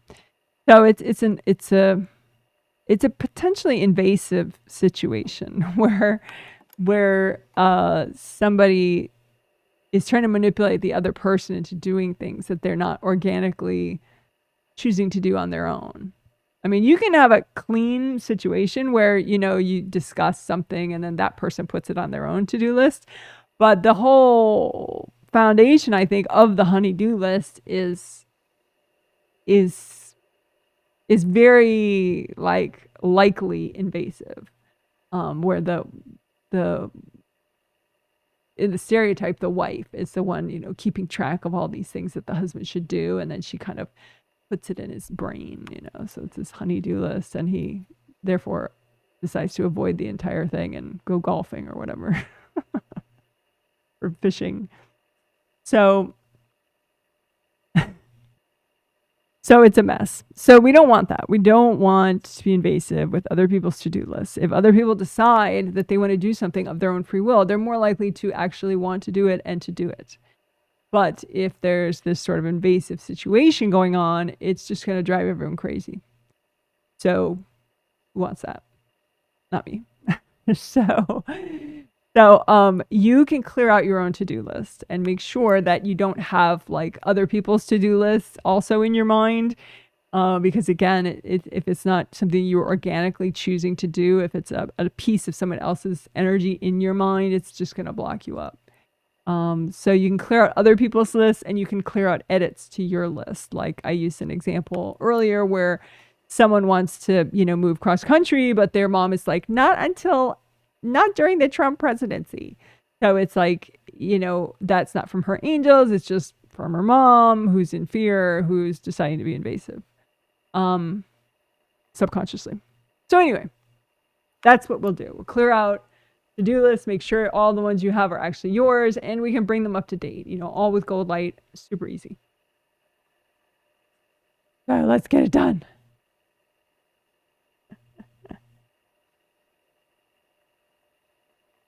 Doing. So just imagine all the to-do lists that are in your conscious and subconscious mind. There could be some from past lives. There could be subconscious ones, conscious ones. There could be ones from a parent you had in a past life, from a spouse you had in a past life, a spouse you had in this life that you don't have anymore, a current spouse, a sibling, whatever, right? So imagine all your to-do lists that are anywhere in your conscious or subconscious mind, and run gold light through them all.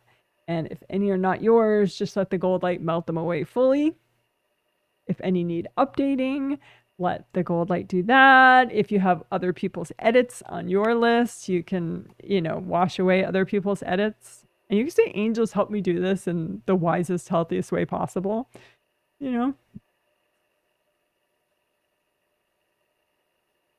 Just melt away anybody who's courting your to-do lists. You may have invasive beings courting your to-do list. You can say, angels, if there are any invasive beings messing with my to-do lists, can you please recycle them?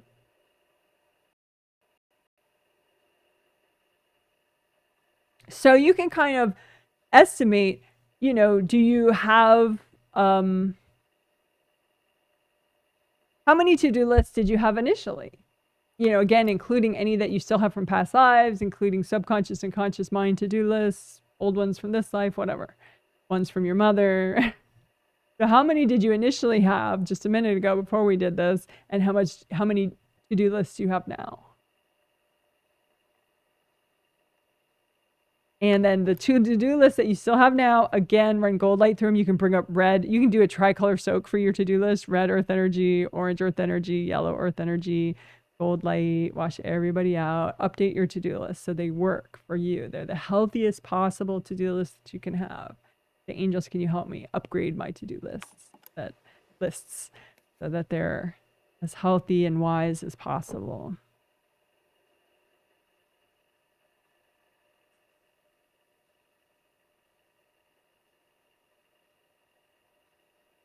And again, if you have any invasive beings affecting your to-do list at all, you say, angels, can you recycle those invasive beings?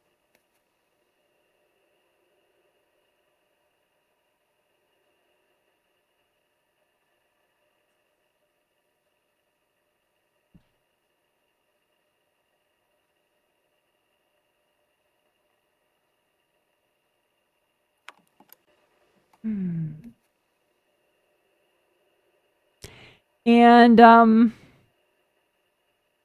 you may have personal baggage that gets triggered by your to-do list. For example, guilt, shame, feelings of inadequacy, you know, self-judgment that you haven't accomplished certain things on your to-do list yet.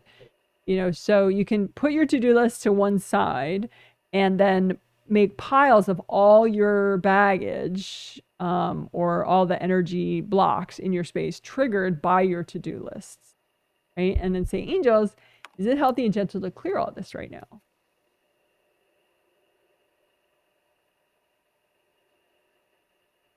Couple deep breaths. Okay, so your angels have gone through the baggage, and that means that, yes, anything left here in front of you is healthy and gentle to clear right now, right? So you can just melt it all with gold light or blow it all up.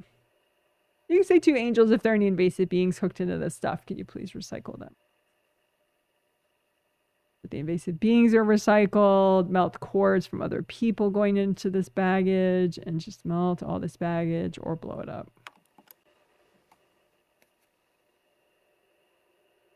Again, one more time, do you have any internal baggage that would be healthy and gentle to clear right now that's triggered by your own to-do lists? So put all that baggage out in front of you. Say, angels, is it healthy and gentle to clear all this right now? Deep breath. And then go ahead, you can do a tricolor soak of this baggage, melt cords from other people. You say, angels, if there are any invasive beings hooked into this stuff, can you recycle them? And then just melt all this baggage, or you could blow it up in like colorful fireworks if you want. Let all that go, melt it all away.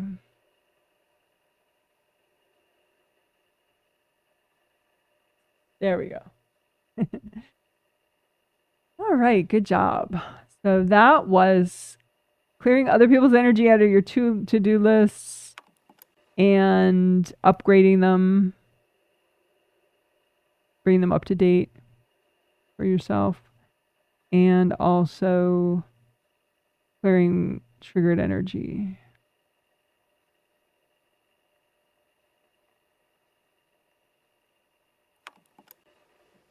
Clearing blocks triggered by your to-do lists. Okay, good job.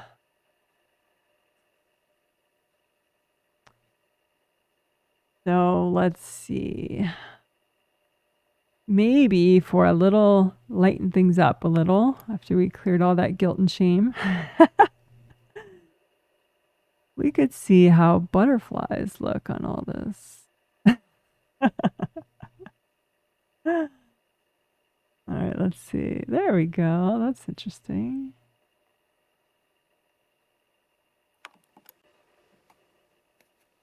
How about that? Lava lamp butterflies.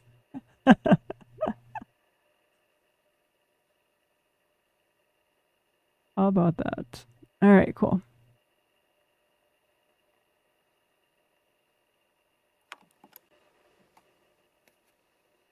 So what's next?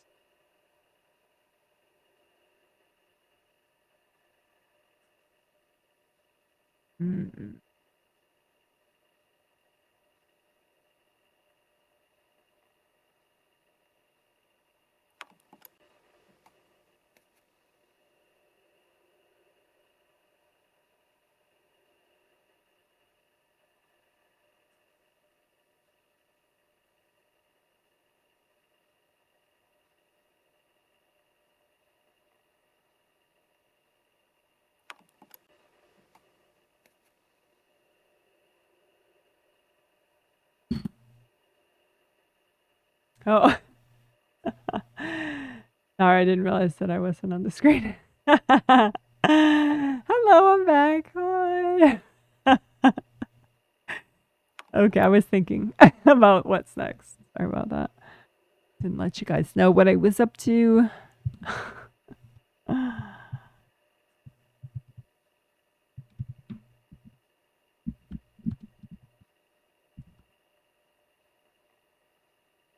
Okay, so I explained this in 2 different sections before the healing started. One will be GV and CV Wei Chi Auras Part 1. One is GV and CV Wei Chi Auras Part 2. They're not right next to each other because it's like, I was like, on second thought, let me explain the rest of that. So, but they're both there. They'll both be separate chapters before the healing starts that you'll be able to find within a day very easily. They make the chapters. You'll see them at the bottom of the video. Okay. So let's do it. So first we will do the GV Wei Chi Aura.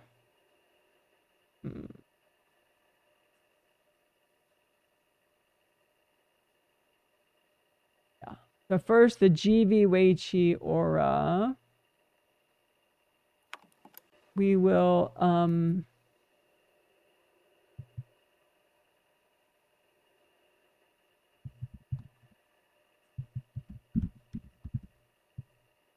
so what we'll do one or a grouping at a time. But so GV meridian starts in the crotch, goes up the midline of the back, and ends, hooks around the head, ends in the roof of the mouth. And it's really important if you get headaches a lot, it could be related to GV meridian damage. GV meridian helps to manage all your yang meridians. So good stuff. Any of your head meridians, though, can have to do with headaches, you know, if you get damage in them. But anyway, so imagine your GV meridian, and it starts in the crotch. Like I said, goes up the midline of the back, hooks around the head, ends in the roof of the mouth. So it's like a candy cane shape.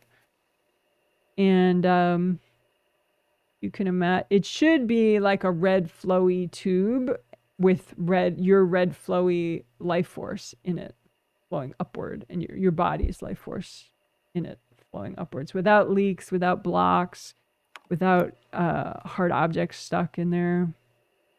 So just use cold light and repair and unblock your GV meridian, governing vessel meridian.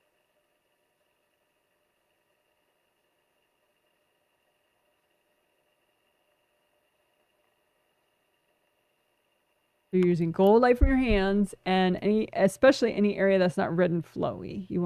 But you can just do the whole thing. Easy enough to do, and you don't want any leaks.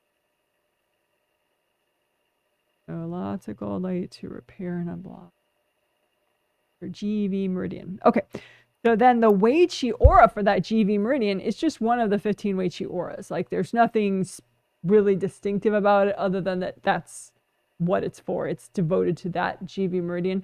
So you just, with your intuition, you pick that one Wei Chi aura, but it's like a big gold flowy force field, just like the other 14 gold flowy force fields, yeah, that are the Wei Chi aura. So you pick intuitively, you just pick the one Wei Chi aura that is for the GV meridian, and you kind of look at it, and you look for rips, of course, but hopefully you don't have rips because we repaired all the auras minutes ago, but maybe someone's whacking you presently, and so you do have a little damage in your Wei Chi aura for your GV meridian. So just double check that. Even if you feel like there's any area that's ripped, just use so much gold light that fully grows back. There's no rips in your GV meridian Wei Chi aura. Gold flowy force field.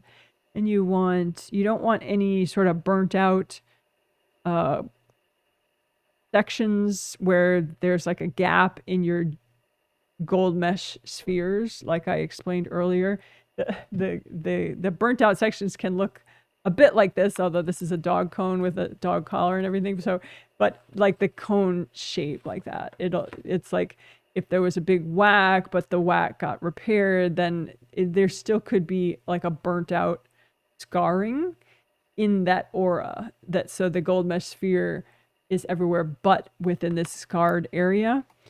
So you just use so much gold light that you melt away the scarring. And if you have any beings that are kind of trying to hog up that space, any invasive beings, just say, angels, can you recycle any invasive beings in this area?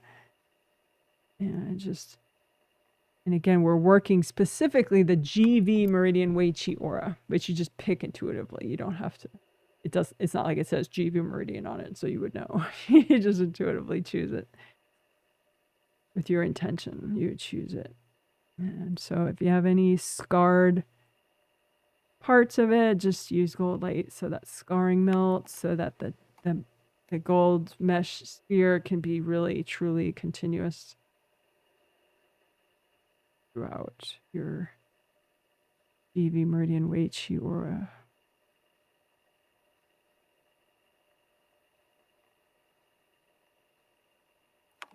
All right, so then now we're going to do what I said we're going to do, which is the clear most taxing blocks in your GV meridian Wei Chi aura.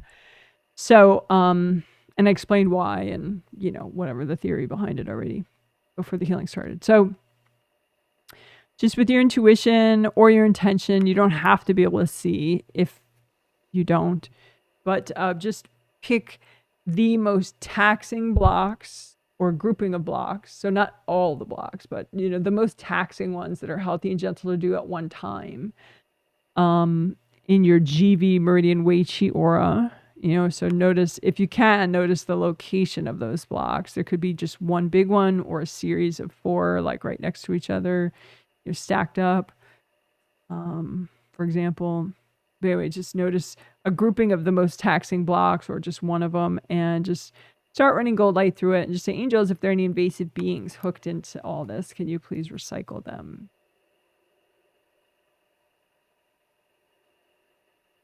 Deep breath.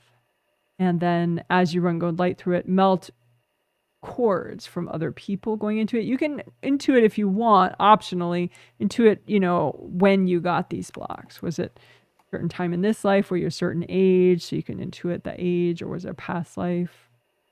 You know, how long have these blocks been here? And that's optional. And then who put the blocks here? Again, that's optional, but interesting. You could intuit that possibly. And then definitely melt cords from that person going into these blocks. And you don't have to know who it is to do that. Just melt cords from the person that made the blocks. And then melt yourself out of the blocks. And then melt everybody else out of the blocks, just with gold light. So you want nobody's energy hooked into these blocks, so that then they just melt away. If they're not melting, you could blow them up.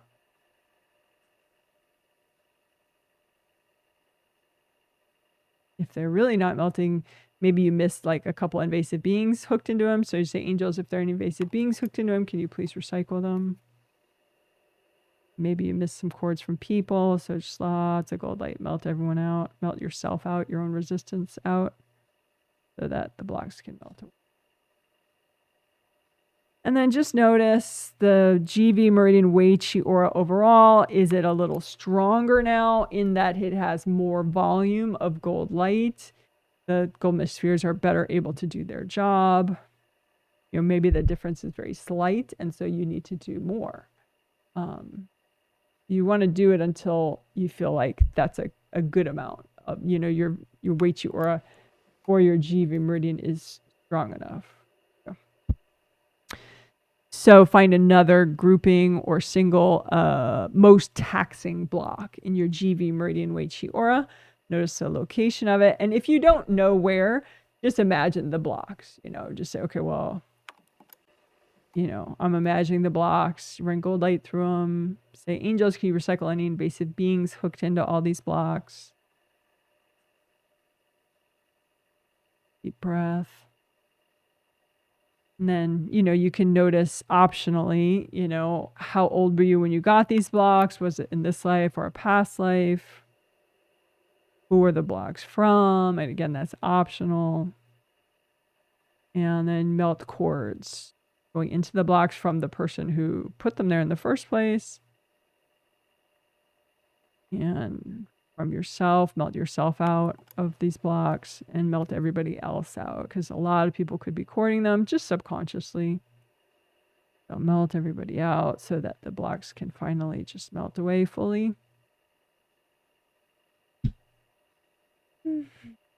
If they're really not melting, and you don't feel like checking for beings and more cords, just hand all the blocks to your angels. Angels, here you go. Can you help me with those? So again, comb through your GV meridian Wei Chi aura and just get a sense of the strength of it. Is it strong enough now? Is it more strong than it was? Does it have more volume of gold light? Or do you not sense a difference?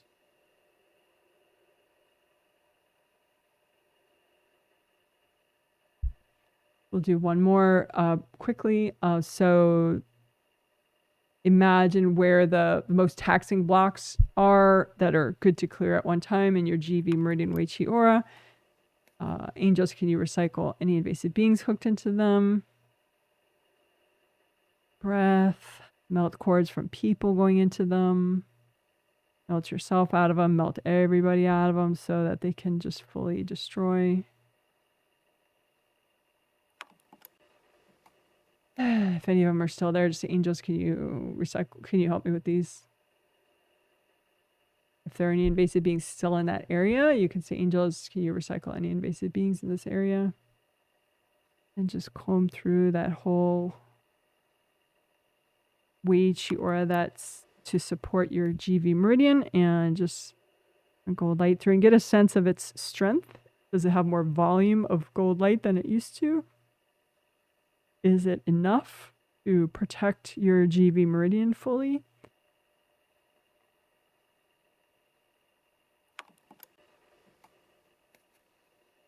And the thing is too, there's also like this healthy and gentle amount. So if you've improved it to the extent that's healthy and gentle to do right now, then that's good enough for now. You can say, angels, help me work on this more later if I need it.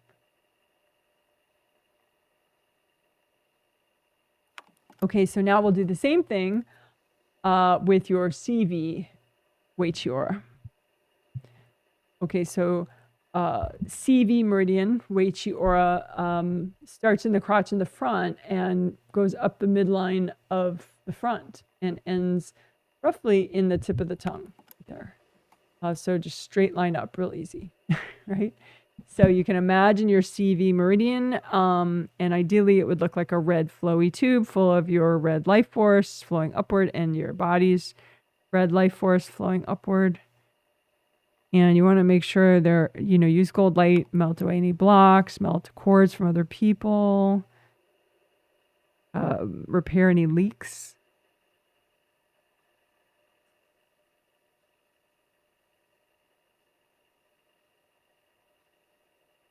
You can say, angels, if there are any invasive beings messing with my CV meridian, can you please recycle them?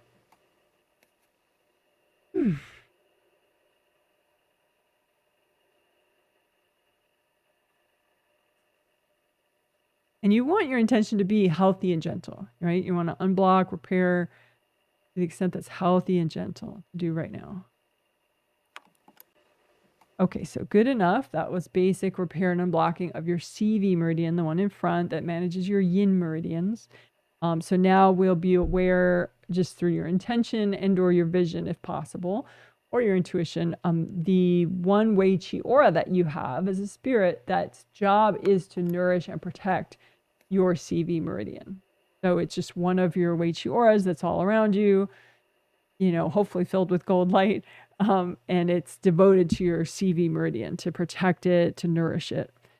So just be aware of that one Wei Chi aura and comb through it. Hopefully there's no rips because we did repair all the auras, but you can double check. Maybe you do have some. So if you have any rips in this CV meridian Wei Chi aura, go ahead and repair them right now. Really quickly. You say, angels, if there are any invasive beings in the way of this repair, can you recycle them?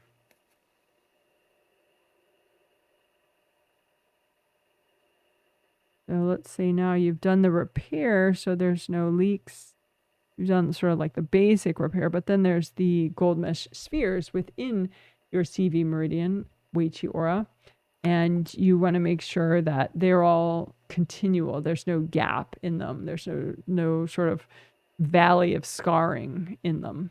So it can look like this, but without the dog collar and without the clear part, just like a sort of a cone-shaped, darkened, scarred valley where, you know, maybe there used to be a rip, but you've repaired the rip, but there's still this sort of hard scarring around. So the gold mesh sphere doesn't go inside that zone of that scarred out zone. So if you have any sort of scarred out zones in your Wei Chi aura or your CV meridian, go ahead and find those either with your intention or your intuition and just melt the scarring away.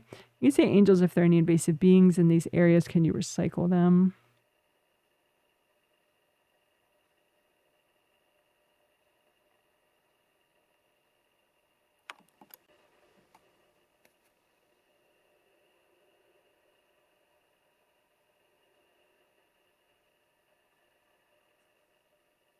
Okay, so now the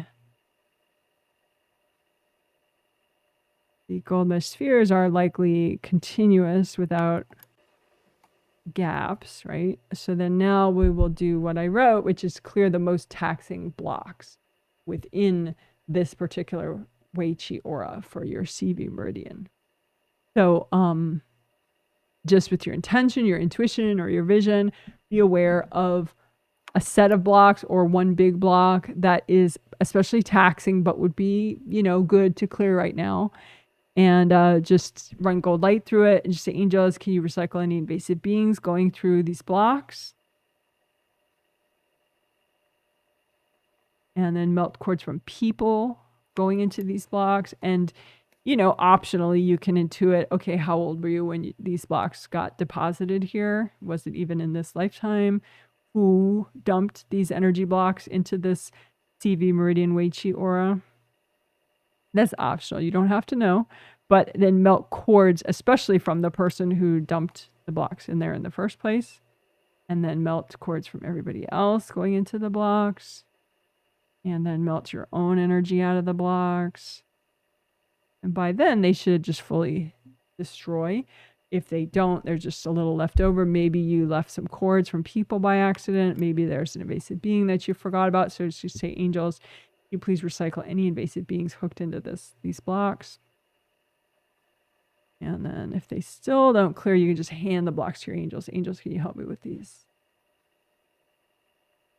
Okay, so we'll do that 2 more times. CV meridian Wei Chi aura, find the most taxing blocks or one big block that's good to clear right now. And just run gold light through it. Say, angels, can you recycle any invasive beings hooked into this stuff?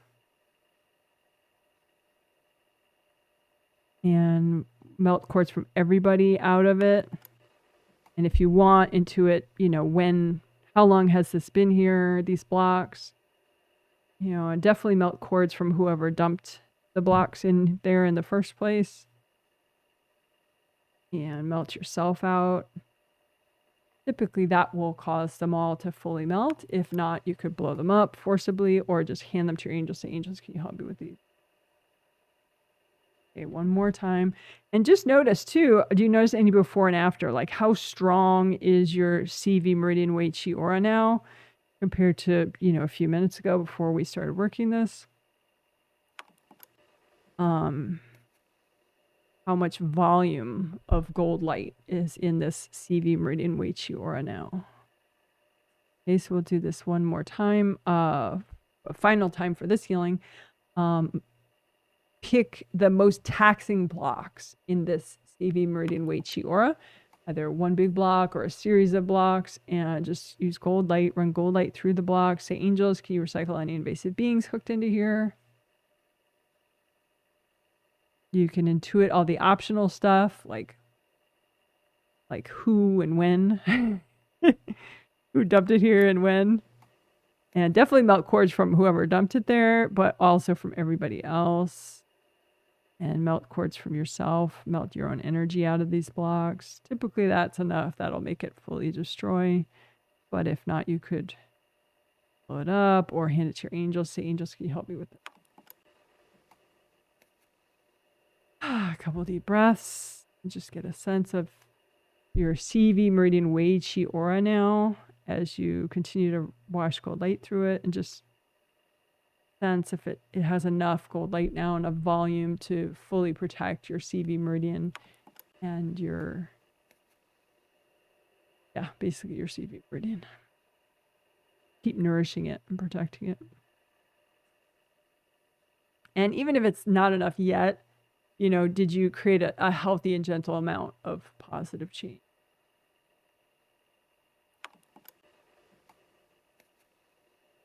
And you can say angels, you know, if you want to work this more through angels, or you're not sure even, you could just say angels, if I need more of this, can you help me work on this more later? Alrighty, good job, good job, good job. Woohoo! Yay. Great job. I guess I should be using gold confetti, right? Because we just did the Wei Chi Auras. Oh, I didn't say this yet. If you could please give this live stream a thumbs up, or if you're watching later as a video, could you please consider giving it a thumbs up, because it does help. Thank you. Thank you for considering that.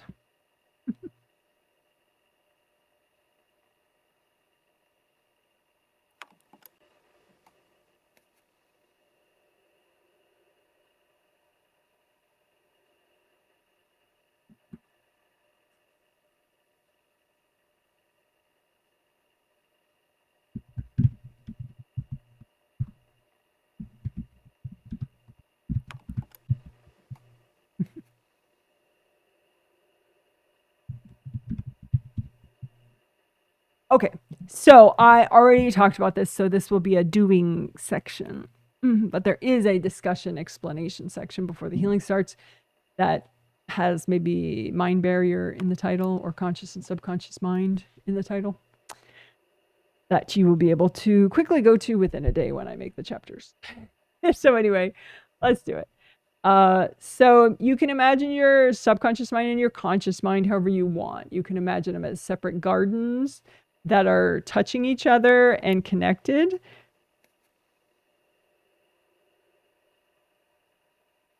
That's the way I'm going to do it, but you can imagine them as two different beaches that are connected to each other, or two different forests, whatever, however you like to imagine your mind. But there is a barrier between the conscious and subconscious mind, and so you can run gold light through that barrier and just be aware, like maybe you control it like 80%, but someone else has influence over it, like a person.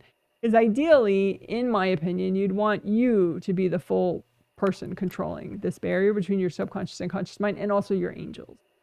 So like if it's not healthy for you to be aware of something yet, you know, your angels have some influence over that to protect you, but you know, only to the extent that is good for your learning and your strength and your empowerment and yada yada, right? So, but there could be other people that maybe they think they're helping, or maybe they're fully wanting to harm you, that are, or manipulate you, that are affecting your mind barrier, this barrier between your conscious and subconscious mind. So however you want to be aware of that, you know, maybe it's a gold flowy force field and like a gold flowy wall, and if it's not you, maybe it looks like a different color, or you just see the cords from other people going into the barrier, and so you just melt those cords away, wash those people out of that flowy barrier. Maybe there's some invasive beings, and so maybe you could make them really obvious, like flowy tornadoes. And so you just say, angels, if there are any invasive beings, you know, affecting my mind barrier, can you please recycle them?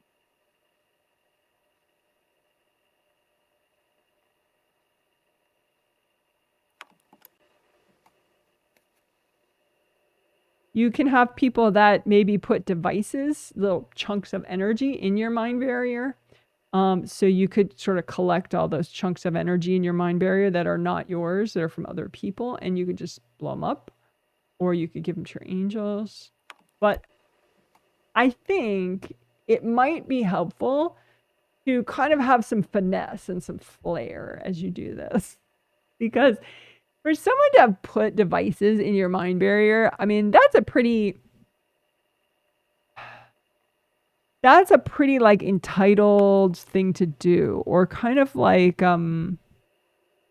bossy, or whatever.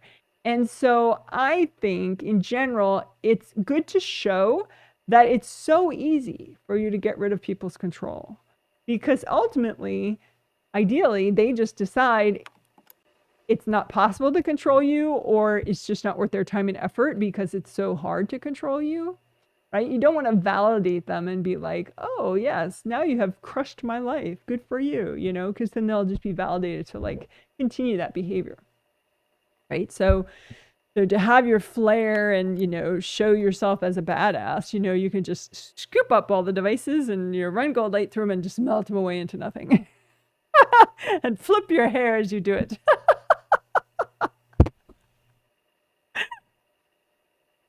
But if you want to be low drama too, you can scoop up all the devices and melt cords from people going into the devices. So then you can have fun and maybe trigger people less. But I think the flare part though is good. I think it really is good, because you want to show like you wasted your time trying to mess with me. It took you a week to get this piece in here, and it took me a second to get rid of it. So good luck. So just, your mind barrier, remind yourself this is yours, it's your mind. You can even, run gold light through your conscious and subconscious mind, especially clearing out anything that's messing with your productivity or your good sleep, right? And you can, make things obvious, because you're imagining it. So you can make things really obvious. So like if there's any invasive beings, make them look like huge tornadoes so that you're like, oh yeah, that's obvious. Angels, can you recycle these invasive beings? Like don't let people just hide slyly in your mind gardens, So any sly hiders in your mind garden, dust the whole thing with like fluorescent pink. So all of a sudden they're day glow pink. All these people that are hiding in your mind gardens are like have day glow pink dust all over themselves. And then just melt those people away, out of your mind gardens. And again, if there are any devices from people in your mind barrier between the two mind gardens, just lift out those devices, melt cords going into them, and just whoosh, easily, quickly destroy the devices.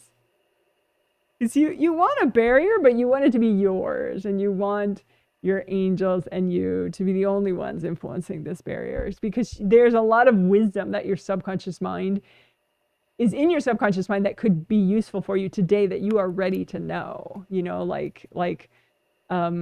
maybe you feel a certain way about, like I was doing winter gardening, like for the last couple winters. And this winter, somewhere along the way, I decided I was kind of over, growing kale indoors in the winter, because it's like a lot of work and you can just buy kale easily, and kale just doesn't really grow well in like small containers. It likes big, being in the earth, having big root systems and whatever. So I just decided I was kind of done with it, And so subconsciously, I probably knew that several months before, but it just didn't come through my mind barrier to my conscious mind. Eventually it did, but it would have been nice if I had realized it a couple months earlier, so I wouldn't have planted all this indoor kale like in December. So anyway, it helps your productivity. It can help your sleep, just have your minds be more peaceful and restful so you can get better sleep, right? So you want to be in control of your minds and your mind barrier, right? So just lots of gold light. Get rid of anything that's keeping you from having good wisdom timing, good realizations, healthy realization timing, And also, just like wash out guilt from your mind, because you're not perfect. Shit happens, So just wash any guilt out, wash any like, any way in which you're kind of driving yourself nuts, like any sort of sense that like whatever you're doing, it's never enough, just wash all that out. Wash that out.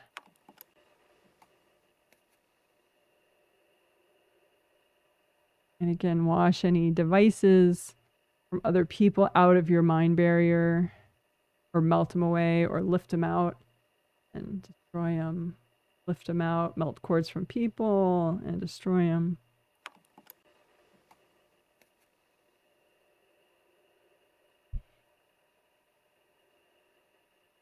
You can think of like maybe your top 10 productivity projects. You don't have to know what they are, you know? So that's nice, because then some of them, you know, you keep forgetting to do them and stuff. So you can just think of, okay, well, my top 10 productivity projects. You don't have to know what they are, right? And just look at in your mind garden and both your mind gardens and your mind barrier, you know, just give it a little healing to both your gardens and your mind barrier to assist you with your top 10 productivity project. You know, just melt away whatever doesn't belong there. Nourish, strengthen, repair your mind gardens and your mind barrier. And then with your sleep, same thing. You know, you want to have good deep sleep. You want to have good sleep timing so that, you know, the sleep cycles line up with the way you have to wake up. And, you know, your angels can help you with that too. You can say, angels, can you help me to have, you know, the healthiest, most restorative sleep, you know, given my life, you know, like, for example, they help, you know, my dog to not keep waking me up in the worst time in my sleep cycles. They help him to sleep in a way that's conducive to my sleep cycles, not the other way around. Because otherwise he keeps yanking me. You know, he has to go out in the middle of the night, right in the middle of a deep sleep cycle of mine. You know, but they try to make him sleep a little longer so that when he gets up and has to go out, it's already at a nice ending of one of my sleep cycles. You know, so you can say, angels, help me with my sleep cycles, help me to get, you know, deep sleep given my life circumstances. And just, you know, anything in the way of you having good, healthy, restorative sleep, just heal both your mind gardens and your mind barrier.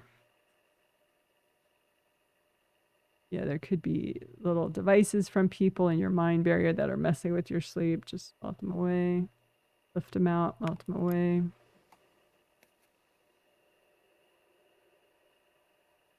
You could have taken on, you know, copies of other people's baggage in your mind gardens that's affecting your sleep. So just melt away anything in your mind gardens that's affecting your sleep negatively.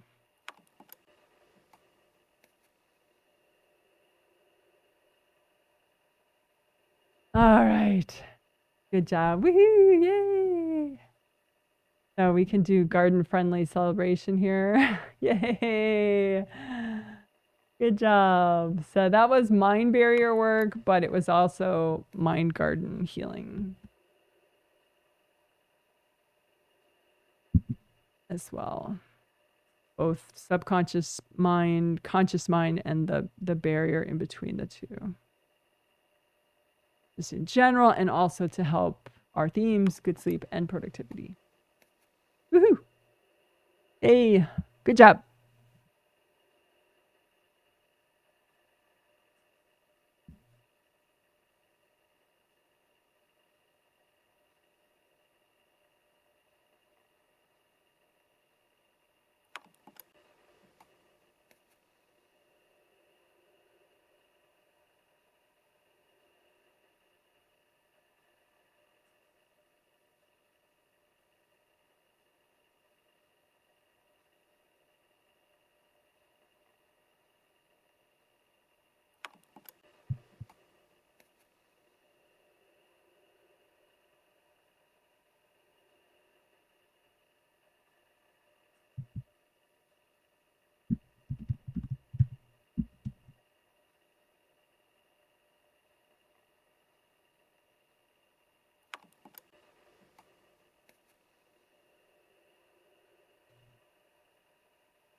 Okay, this we will do before wrapping up. It'll be quick. You can adjust the balance within yourself of how you're identifying, whether you're identifying with a more strong, empowered, take action part of you, or a weaker part of you that may be inappropriate at the time. Like, for example, if someone's whacking the crap out of you, you know, identifying with your vulnerability too much can be debilitating, you know, and you feel like, oh, I can't repair anything. I'm in a free fall of terribleness, right? You know, so you may want more of that, like, take action, self-assertiveness, yang energy, right? So I guess stronger and weaker parts of you are a bit yin yang, but it doesn't have to be. I mean, it could just be stronger and weaker parts of you, like that. In wellness work, in energy healing, ideally you identify enough with the stronger parts of you, and those stronger parts of you turn towards the weaker parts of you enough to repair and heal them, so that you're not just walling them off and being like, mama, that's not really happening. I'm not bleeding, you know, even though I am, you know, I'm strong, really, you know, because then that is like very draining when you're ignoring your wounds, right? You want enough of the stronger part of you to turn towards the weaker part of you to restore and heal and repair. But then also, you don't want to invest solely so much in that you like over identify with the wounded parts of you, because then, you know, you just feel wounded. You know, you're not actually taking action. So there's this stronger, weaker communication, and, you know, that you can adjust so that, because you can think, sometimes being aware of your vulnerabilities is helpful. This was supposed to be just a doing, but it's of course an explaining. Sorry. So, like, for example, you know, in the garden, in the past, maybe I over-identified with a stronger part of me, and so I was just like carelessly carrying like big bags of soil with one hand, and so I pulled a little bit of some kind of tendon or something right next to my elbow, because I should have been using two hands to carry it, you know, and therefore distributing the weight better. But I was like, well, it's faster if I carry one giant thing with this arm and one giant thing with this arm, right? You know?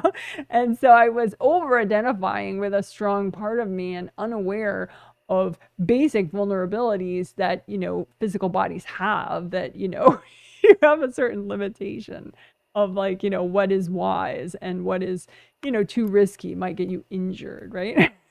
so so in that case, I was over identifying with the stronger part of me to the point where I was in denial about weaker parts of me, or, you know, limitations, right? So there can be such a thing of like overconfidence, yeah, that gets you into trouble, right?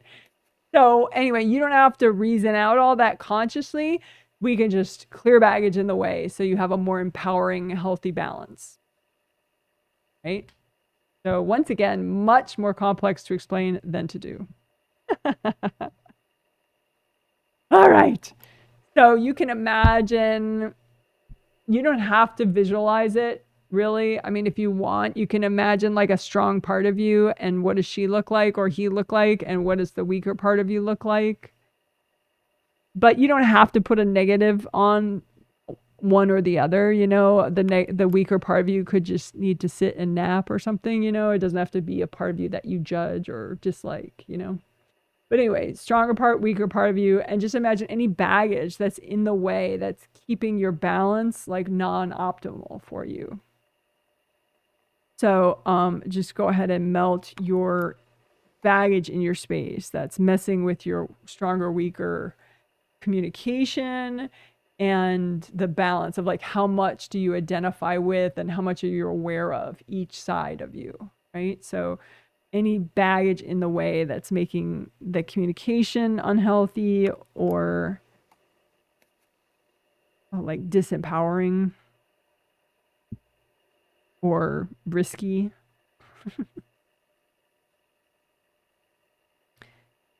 Not that it's not great to be bold and everything, but you know, if you actually have real limitations, it's good to be aware of those. So, anyway, keep putting out in front of you any baggage you have that is skewing your stronger, weaker balance in an unhealthy, non-optimal way. That might be getting in the way of your sleep or your productivity or just, you know, messing you up in some way, right? So any baggage that you have in your space, it could be dumped energy from other people too, that's making you more skewed one way or another in a way that's unhealthy, and just melt that baggage. You can say too, angels, is it okay to clear all this right now? That way they'll take away stuff that's maybe too much for right now, and just go ahead and melt everything that's left.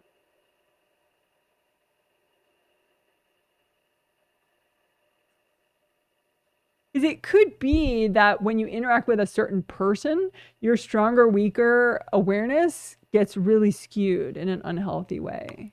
You know, so you can be aware of that. Like, are there certain people that when you communicate with them, even on a spirit level, all of a sudden you're like way overly aware of the stronger part of you, or way overly aware of the weaker part of you, you know, in a way that's not beneficial for you.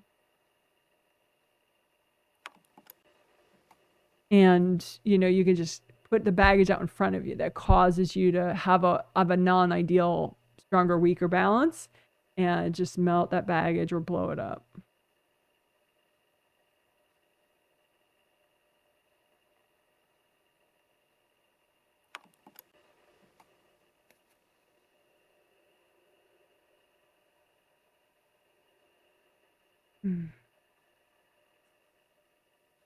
All right, good enough. So you can go ahead and check if you want, you know, check if your balance is different now. And your balance can be different too, like on a work day versus a day off, or in the evening or the morning, or, you know, the season, depending on what you have to do that day, you know, but you want to be able to fluidly adjust it. And the more you unblock and clear baggage, that way you'll be able to kind of switch gears and change your mood. So just clear any baggage in the way of that, so that you can fluidly adjust your stronger, weaker balance. Okay, good job. Woohoo, woohoo.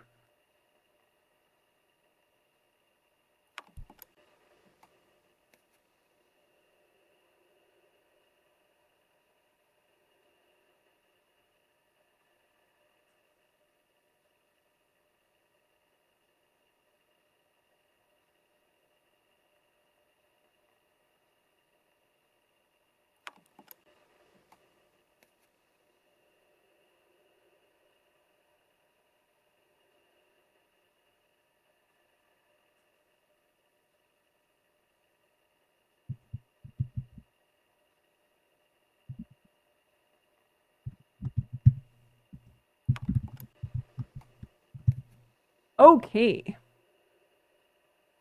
So we're going to wrap up. Just imagine your everything out in front of you, a copy of your physical body, your astral body, all your auras are around that. So just comb through all your auras, comb through your physical body, comb through your astral body.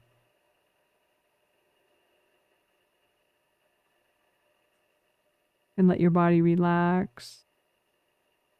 Take some deep breaths. You can give your body comforting messages like it's okay to let go, it's okay to relax.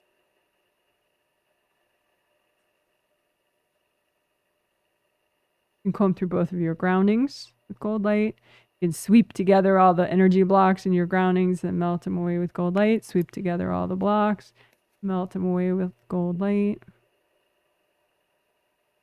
Indie grounding is where you double check the outer surface of your groundings all the way down to the core of the earth, and you melt away any attachments to other people's grounding. Melt away any hard objects sticking out of your grounding.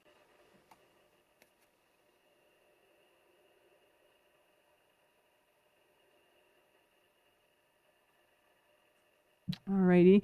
So aligning chakras. So I mean your major chakras along your spine. So your 7 physical body chakras along your physical body spine, and your 7 astral body chakras along your astral body spine. So aligning is pretty simple. I mean, it's basically making them in a straight line. But you don't force them. You just heal them and unblock them to the point where they kind of click into place. And if one of them isn't clicking into place, it's kind of askew in a certain way. Just keep healing it, melting cords, melting baggage until it clicks into place.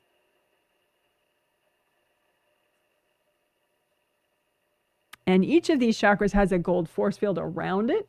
And those can click into place as well. And then that becomes sort of like a stack of magnets. And it's very strong at that point. So that helps. So run gold light through. You can just run a really wide band of gold light through your major chakras so that you're also running gold light through the magnetic force fields around each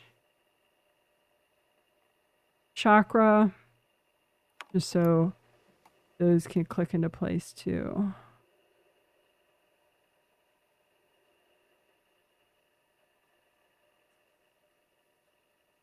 And you may have to do just a little bit extra with the lower chakras to make sure they click into place also.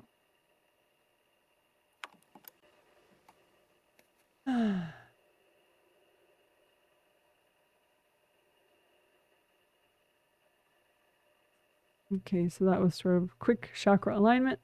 So then clearing STEBs. STEBs stands for stubborn triggered energy blocks.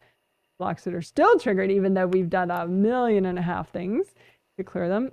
So just stack out in front of you any energy blocks that are still triggered. And you can say, angels, is it too much to clear all these right now? Probably not, but just in case. And then any that are still left, it's great to clear them. And so just run gold light through them, melt cords going into them from other people. Melt yourself out of them, melt everybody out of them. And just let them melt away fully. Again, put all your STEBs out in front of you, stubborn triggered energy blocks, blocks that are still triggered, bothering you on any level, conscious or subconscious. And stack them up. You can bring up red earth energy, soak them all in red earth energy, gold light, melt cords going into them with gold light. Melt cords from anybody going into them. Melt yourself out of them, your own resistance out of them. And as you take a deep breath, just let them all melt away.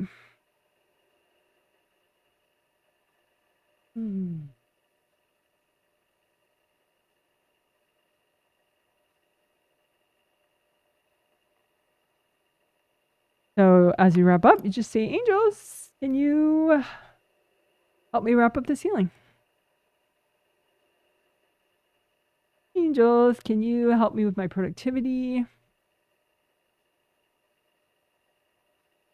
Angels, can you help me have the best, most restorative sleep possible?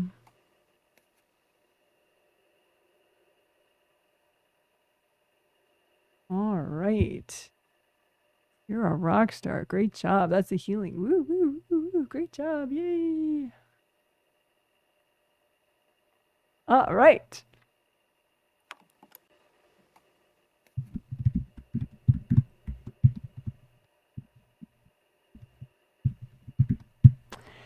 So, you may have been seated for quite a while by now. I know I have been.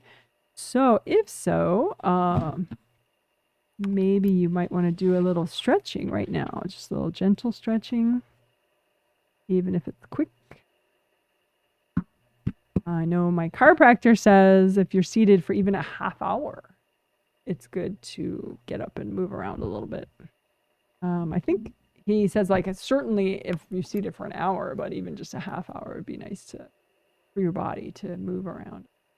So I'm going to just do maybe a minute or less of stretching myself before I start looking at chat comments. But as far as chat comments, if you have any follow-up questions about the themes, productivity or good sleep, or any follow-up questions about anything I've said in this live stream, or you want to say how the healing was for you, how you're doing right now after the healing, all that could be interesting. And if there are too many comments that I get, I might not get to all of them, in which case, you know, if you still want me to get to them, you could post your comment under the video once it's a video, and I will post a video comment reply when I have time. That's if you repost it under the video later. But anyway, stretching moment. Rah, rah, let's do stretching.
Alrighty. So I hope you enjoyed your stretching if you did some. Hope you did it gently enough. All right. So let's see, looking at chat comments I haven't read yet.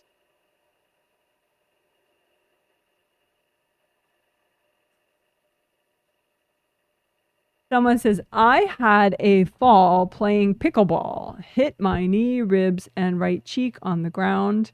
Is falling because I had bad karma at that time, or was I being whacked like when I would throw up from wax?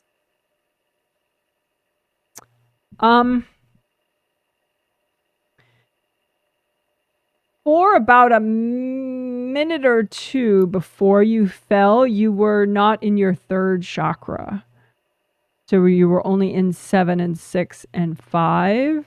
Not even in 4, but not being in your 4th chakra would not make you fall. Not being in your 3rd chakra could make you fall. 3rd chakra has to do with sleep and productivity, actually, which is our themes for this healing. But 3rd chakra also has to do with basic, like motor function, hand-eye coordination, like walking downstairs without falling, that kind of idea.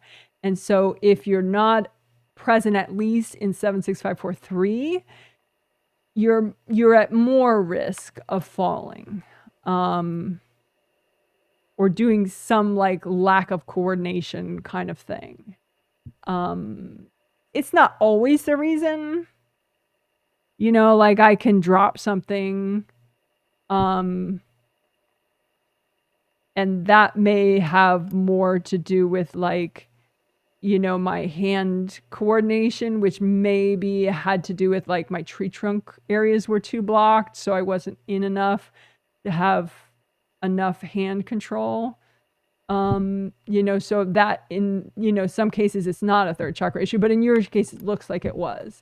So you weren't in your 3rd chakra enough. Were you not in your 3rd chakra enough because of wax? Yeah, it does look like you were having boundary problems with somebody at the time. And so that was like distracting you and draining your energy. And so yeah, so I wouldn't say bad karma, it's just more of a boundary issue, wax kind of thing, but specifically that it was impacting you to the point where you weren't in your 3rd chakra, and so therefore you fell. So it was really not being your 3rd chakra that caused the fall, but you know, the wax led to, you know, was a strong contributing factor. But I would say for the day prior to that, your 3rd layer and 3rd chakra were more blocked than usual. and that was not because of the wax, you know? So it was like a sort of a couple contributing factors. Hope that helps. Someone says, wanted to say that, so if you do go downstairs regularly, like I used to when we lived in Chicago, the last place we rented, I had to go down outdoor stairs that were unprotected from like the rain and the elements, many times a day with dogs, especially dogs that had bladder control issues. So like you really had to get down the stairs pretty fast. Otherwise they would just pee wherever they were, you know? So I was like going downstairs with multiple dogs really fast. And these stairs were like icy or covered in moss or mold or whatever, you know, the rain made happen on this. And they was like, so they were fairly dangerous, slick stairs. And, I always had to make sure I was in my third at least. I mean, like, you know, obviously you want to be in all your chakras, but at least 7 through 3, you know, to help, because I really needed very strong coordination to navigate these often less than safe stairs. So that's how come I learned so much about third chakra and falling. Right. So yeah. Be in your third chakra for physical coordination and ideally not falling. Someone says, wanted to say that the methodical way of clearing blocks has been a real game changer for me. Yes. So methodical meaning make sure you have your angels recycle invasive beings that are hooked into a given block that you're about to get rid of, and B, melt people, cords from people out of that block that you're about to clear. Yeah. And you melt everybody out of the blocks too. Yeah. All the people, and have the beings recycled, and then the block just kind of, and then melt yourself out of it, and then it pretty much just dissolves itself at that point. And it's less drama. Well, good. I'm glad that helps. Someone says, good evening from Muckamore, Ireland. Muckamore, Northern Ireland. Well, good evening to you. Someone says, love the hair flip, which I think you mean when we were removing devices from the mind barrier between subconscious and conscious mind garden. I said, you know, remove the devices, but ideally do it with flair and emphasize how simple it is for you to do. So that those that put the devices there, that trying to control you, they can see how it takes you a split second to remove them all.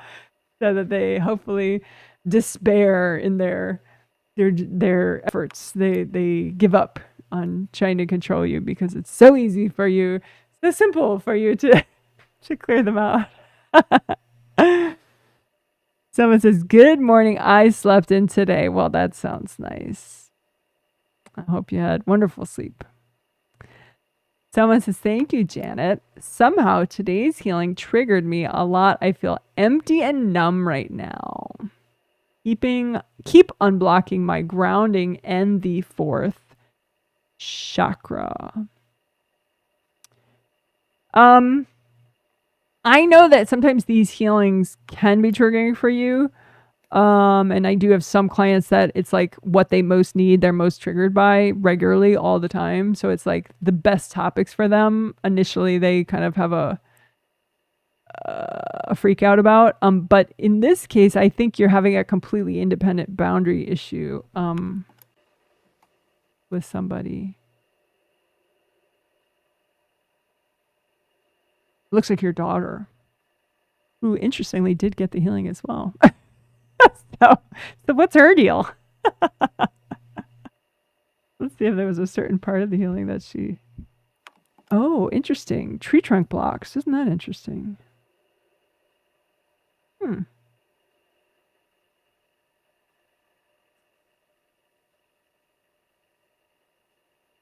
Yeah. Oh, 2 things actually. We did, after we got the 5 essentials done, you know, grounding or repair, creative ring repair, chakra repair, good karma windows.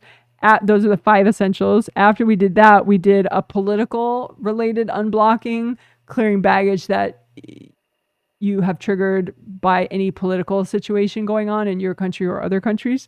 That was the first one that her repressed anger got triggered, and she didn't want you to clear a whole bunch. But then the one right after that, clearing tree trunk blocks out of your tree trunk areas, the shoulders, hips, knees, and ankles, that one really set her off. Some odd reason. It's not beings in her space, it's really her. That's so odd.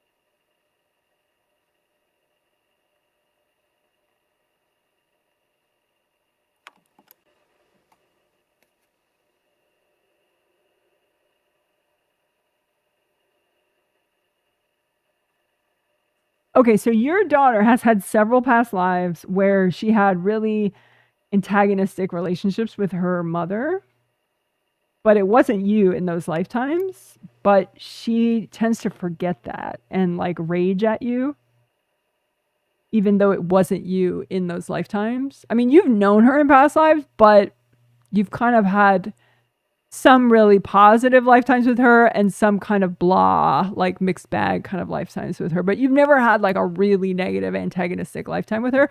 But she's had those lifetimes with some past life moms where she has not gotten over it yet. And so when that stuff gets triggered, she just is like, must kill mom. She goes ballistic on you, even though you're not the mom from those lives. So I just explained that to her, and I let her know that she can have her angels hold her back so that she doesn't take out all that pent up rage out on you, because obviously that's terrible for her karma and it just drains her energy, because then you guys get into this big battle. So right now she's letting her angels prevent her from raging at you. And she's letting her angels help her with her repressed anger and, you know, all the trauma, mom trauma.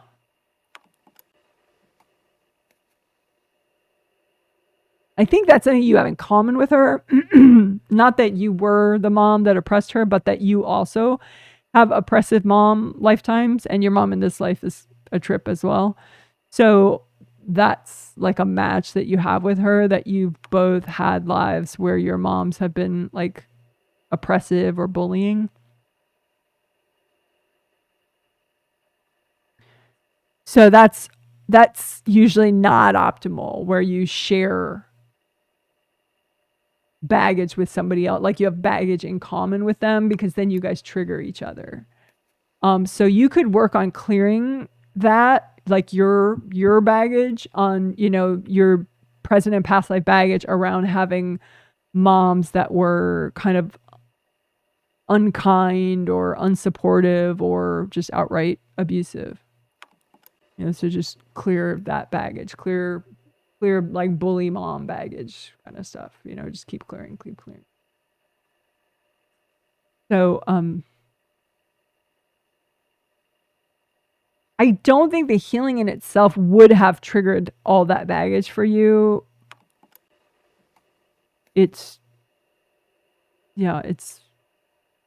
was basically just like an energy attack from your daughter, and then that, you know, snowballed. So, so she's not attacking you anymore, so that should calm things down for you. And then you can maybe just like do a quick chakra repair and a quick aura repair. Just, you know, some basics. Not everything's damaged, because, you know, the healing helped, but since that was happening at the same time, you know, just do chakra and aura repair again to kind of help everything kind of kick in, all the good stuff from the healing. So that helps. All right, someone says, I felt great today. Thank you, Janet. You're welcome. I'm glad.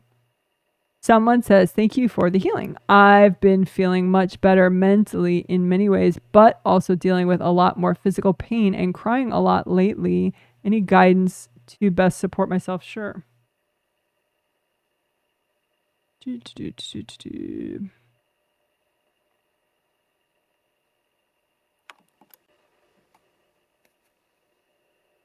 You know, I'm wondering about your blood sugar levels. Like, do you eat very regular protein? Do you you know, like if you have blood sugar metabolism issues, which a lot of people do, I do, a lot of people do, like hypoglycemia is, I'm not a medical doctor, by the way, but since I'm hypoglycemic, I kind of looked into it once I figured that out and, you know, learned a little bit about it. So it's just where you need really regular protein. Otherwise you can have sugar crashes because you can over release insulin and that over metabolizes the natural sugars that are in your bloodstream and makes you have not enough sugar. So it's like you'll eat something, your body over releases insulin, then your sugar goes way down, like below where it should, and your brain doesn't have enough sugar or energy in the bloodstream, and your brain releases all these anxiety hormones, and you can have hand shaking, you can have crying fits, you know, it's very not cool. So as and hypoglycemia is if you ignore it and you keep sugar crashing for years and years and years and years, eventually you can become a type 2 diabetic. That's the stage before being a type 2 diabetic. But if you pay attention to it and you always eat very regular amounts of protein and you don't just have carbs or just, you know, sugars, even natural sugars, or just like alcohol, for example, which is a sugar, then you don't keep crashing. So then you're unlikely to become a type 2 diabetic because you're eating in a specific way to get around this tendency to over release insulin. So anyway, that's hypoglycemia. But anyway, so I'm wondering if either you've been having maybe wine on an empty stomach, or you've been, you know, without having protein, or just you've been having carbs, or maybe juice, like fruit juice, you know, everyone thinks that's healthy, you know, but if you don't have a lot of protein right before and you're hypoglycemic, you could crash just off fruit juice, you know, or grapes, or I mean, that's high sugar, even natural sugar, or bread, you know, bread is a carb and that metabolizes in your system as a sugar. And so if you don't have a lot of protein with it and you're hypoglycemic, then your body reacts in an uncool way. So anyway, long story short, I'm wondering if you have hypoglycemia and you're eating proper regular amounts of protein, extra amounts of protein regularly in order to deal with that. So you could think about that.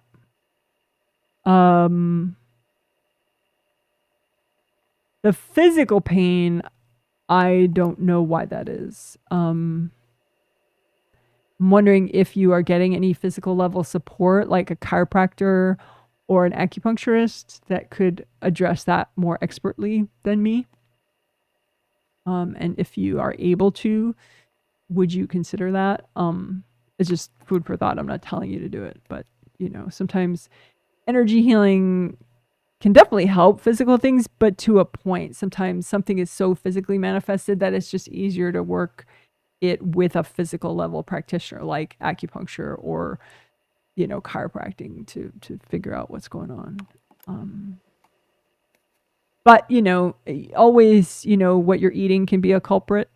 You know, I have a client who, how did he get a bunch of stomach pain recently? He had the wrong kind of, he had IPA beer, which I guess has a lot of hops, and that, and he had, what else did he have? Chocolate, I think. And so he had pretty severe stomach pains, like severe stomach pains as a result. So, you know, different people, foods affect them differently, you know, so maybe somebody else could have had IPA beer and chocolate and not had severe stomach pains, you know. But if you keep track of what you're eating and think about, well, what did I eat in the last day, or, you know, because different foods, you know, foods are inflammatory, different foods do different things. Like if I have chocolate, my gums and my mouth will be inflamed for like 6 or 7 weeks, even if it's like the smallest amount of chocolate. So, you know, people's bodies are different. So that's another option that you could try to keep track of what you're eating and use your intuition and maybe get some clues that way too as to what's going on with yourself. Someone says, thank you, Janet. Feeling mellow and a little triggered. I know it's my mom. That's good that you're developing your intuition so well. How'd I do and how did your spouse do? He's feeling really stressed with work right now, even during the healing. I'll take a look at him first.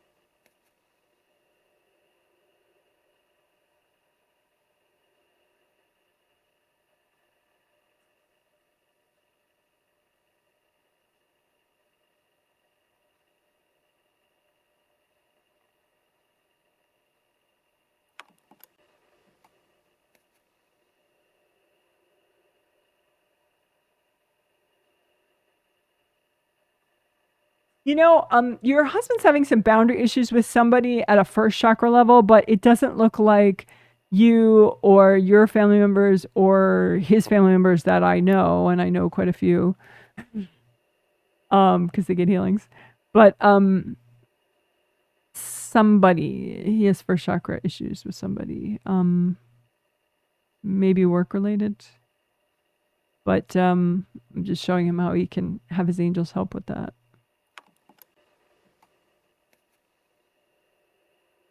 And the back of his grounding is blocked up.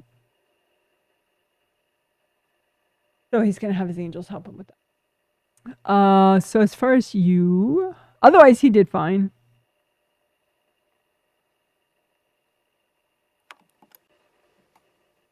You could do more of the political unblocking that we did and more of the tree trunk blocks. Oh, that to-do list one, you were one of the sample people on that.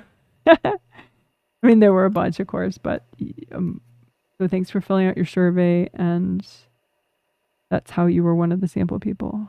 So in the to-do list section where we cleared people out of the to-do lists, editing little comments from other people on your to-do list, things like that. So you could redo that one.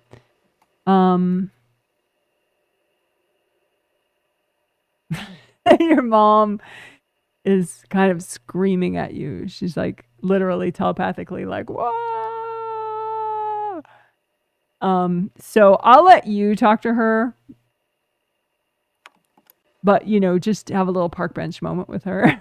I'll let her know that if she can't pull herself out of that, she could ask her angels to do it, because you know she doesn't want to be that kind of mom, but she is being that kind of mom. So see what you can do with that. Okay, hope that helps.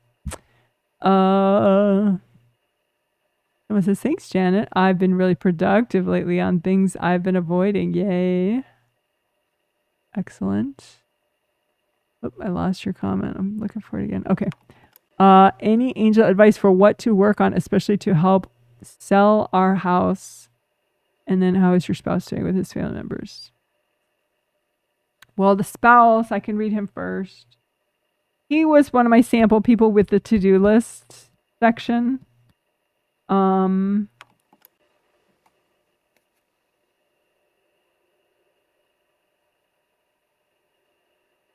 He's going to work more with his angels on that.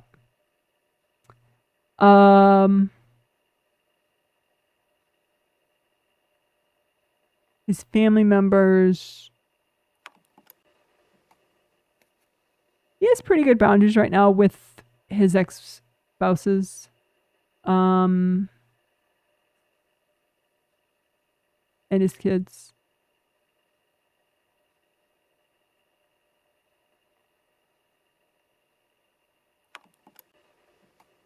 Seems like a work-related boundary issue that he's having.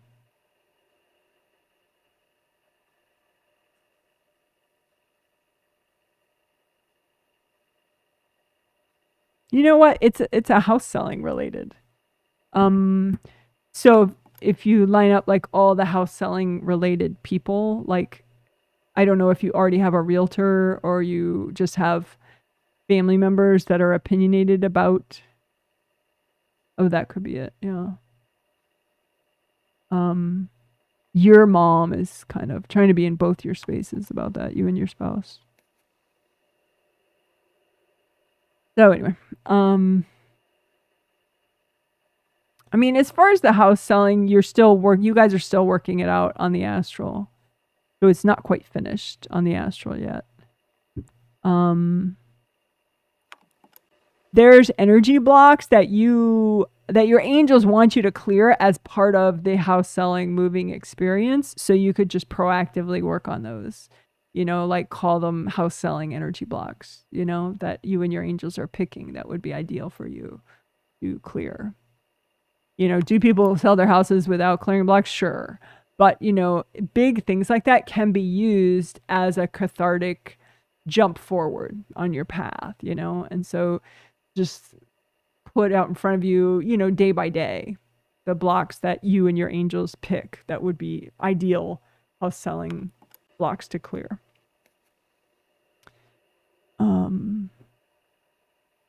Your spouse is already ready with the house selling stuff, but somehow he's got, oh, it's your mom. I keep forgetting. Yeah, it's your mom in his space about it.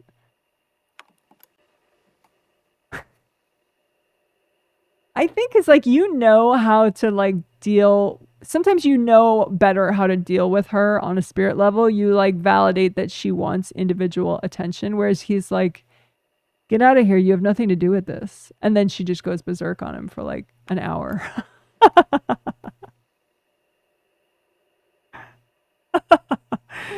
So I told him he could take an angel class to learn how to be more diplomatic with his mother-in-law. And so he's going to do that. His angels are laughing. That's something that will surely set her off. Is if someone just says, get out of here, this is none of your business. It's like a real trigger for her. Even though it is definitely none of her business. It's not a good thing for her to hear. So I hope that makes sense. I'm glad that you've been very productive lately. The good karma window stuff, you could keep doing that. The 7th and 3rd and 1st good karma window, keep unblocking and removing devices from there. And I think that's probably the biggest thing that helped from the last set that helped your productivity. Just removing devices and stuff, which we did today too. So you could just do today's thing. You don't have to go back to an old video to do it. Just you could repeat today's good karma window section that we did, after chakra repair. All right, hope that helps. This is also thank you for the political talk. Oh, good. You're welcome. It's super helpful to me as a person who gets sidelined by reading too much Reddit. All good. Yeah, it is easy to get sidelined if you're too blocked and triggered about politics. Someone says, my cat wakes me up in the middle of the night sometimes, but I've noticed she's been much quieter at night lately. Yeah, I think your angels are helping with that. This is, hi, Janet, thanks for the healing. I was wondering how I did. I'm feeling better, but I feel a huge weight today on my heart. Would like some help on how to heal this heaviness. Sure. You were one of the sample people. There were others, of course, but when we did the healing of the CV and GV Wei Chi Auras, you were one of the sample people that had your CV meridian, the front one, was weaker than it ideally would be. It had a lot less gold light than it would. It wasn't like it was ripped. It just, there were just too many taxing energy blocks in it that weren't. So you could keep working that, maybe 1 or 2 more times, not today because we already did a bunch, but, in different days. But that you could do both those, the CV and GV meridian, just unblock, melt away the most taxing block so that it's just the volume of energy gets bigger and bigger. For both GV and CV, but especially CV. Your CV has more gold. CV meridian Wei Chi Aura still has It has more gold light, but it still could be way more. And that would just keep the meridian safer and more nourished and stronger, which I think would help balance your mind and help with some mental clarity. You were also a sample person for the section, one of the sample people, for the section right before, no, 2 sections before the wrap up, which will be titled probably Mind Barrier and Mind Garden. You were one of the sample people there because it looked like you had other people's energy impacting that barrier between your conscious and subconscious mind. And that was impacting like some of your clarity and realizations about career, career decisions and choices and all that. So yeah, you could do more of that. I mean, I think it helped, but there's only so much you can do at one time that's healthy and gentle. So a couple more times on the mind barrier section, mind barrier, mind garden section from today, and also the CVGV Wei Chi Auras section could be especially nice for you, I think. But you did fine. Your weight on your heart,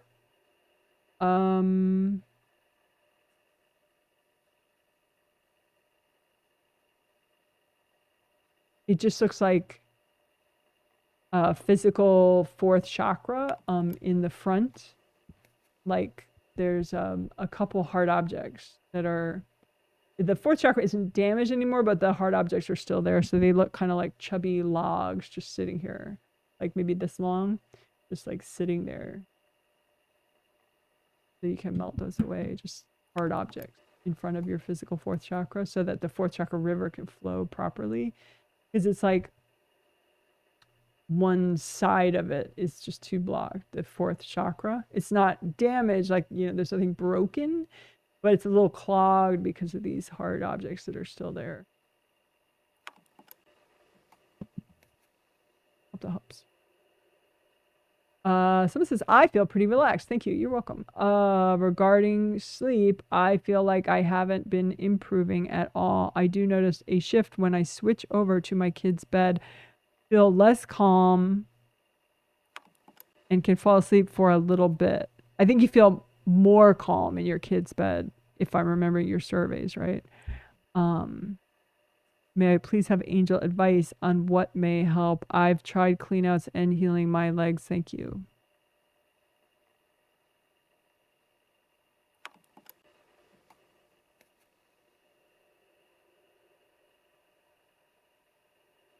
Yeah, your inner child, part of you doesn't really like your bedroom with your spouse, because of childhood baggage that you have that you haven't yet cleared. I mean, you've cleared some childhood baggage already, but you know, there's more to do.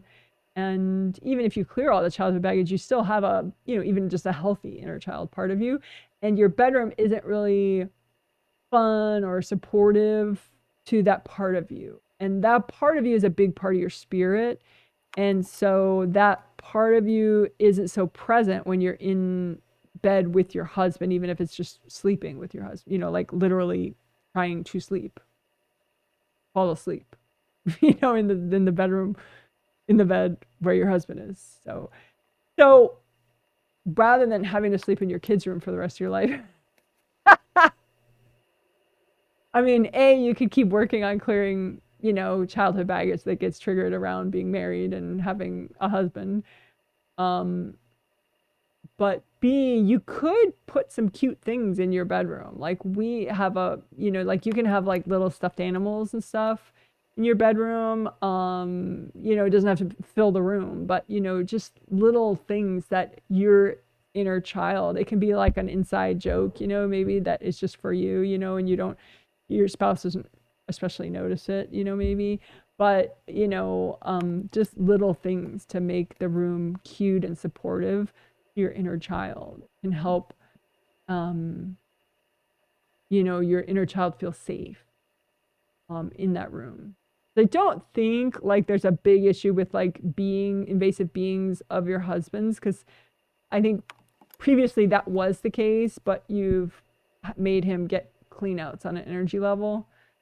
So I think the bedroom with him, even if he's already in there sleeping, is not unsafe for you. It's just that you get triggered around your childhood experiences. So because of uncleared baggage that you still have. So if you keep working on clearing childhood baggage around, you know, adult men, that would help. But in the meantime, you know, try to think of what's going to make your inner child feel happy. Maybe it's a certain color t-shirt that you wear that your inner child's going to like. Maybe it's,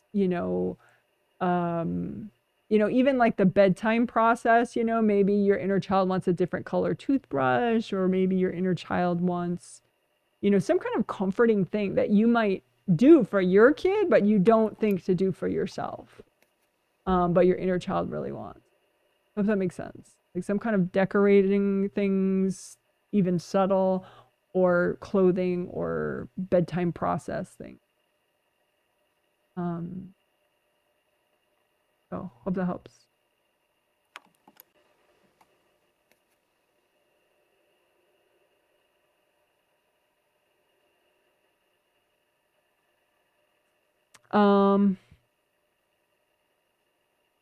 Someone says, "Hi, Janet. My ex has been whacking me a ton lately. Yes.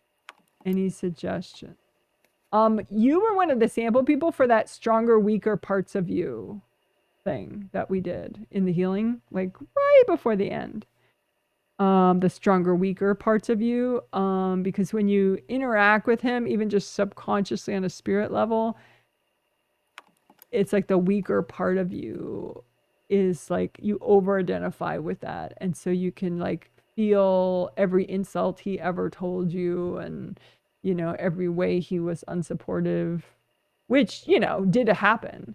But it's like, it all comes rushing back to you. Like you kind of go into a flashback about it, so you could just do the walkthrough if you want, the section that we did, stronger, weaker part of you, just, keep clearing baggage, but specifically, what triggers when you're interacting with him. And interacting with him could just be he starts whacking you, and so therefore on a spirit level you're aware of him now, and so that's an interaction. But when you interact with him, it's like all your baggage comes forward, like too much.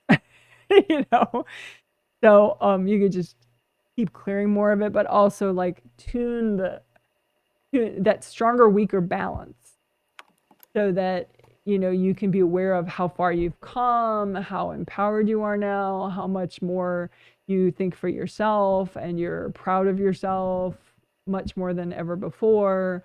You're more confident than ever before. You're more self-aware of your own energy than ever before. There's a lot of progress that you've made, and being more aware of the strong, successful parts of you, I think can ground you more when he starts whacking you, so then you can just kind of, rather than kind of crumpling, you can think and act and reason and repair faster. And as far as what would get him to stop,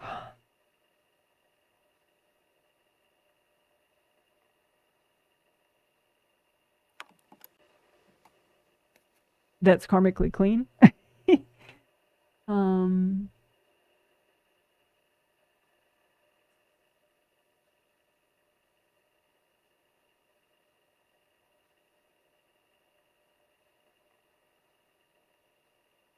I just explained it to him, and I've been doing this a lot recently. It's like sometimes people get into this mode where they just can't stop punishing. They can't stop like raging on somebody. And if that's the case, you can remind that person, A, that karmically that's not in their best interest, but B, that their angels can kind of hold them back, which is what I just did with him, your ex. Because, he was in the healing and easy for me to talk to him. I've healed him before. So anyway, so he's going to have his angels hold him back. So I don't know, that might only last for like 2 days before you might have to remind him again, about that his rage is not all about you. A lot of it's past life rage, and that it's bad karma for him if he takes it out on you, and that if he can't stop himself from doing it, he could just ask his angels and they'll help him to hold himself back, which is going to help him a lot. So I hope that makes sense. So it's like you can have your angels hold you back. It's sort of the reminder. But I would think he's not going to do it for like at least 2 days after this. His angels are holding him back now. But yeah, work that stronger, weaker balance part of you. That section in the healing towards the end. I think that could help. Oh gosh. Mouse is going nuts. This is, thanks so much, Janet. How did I do? Anything angels suggest I can work on?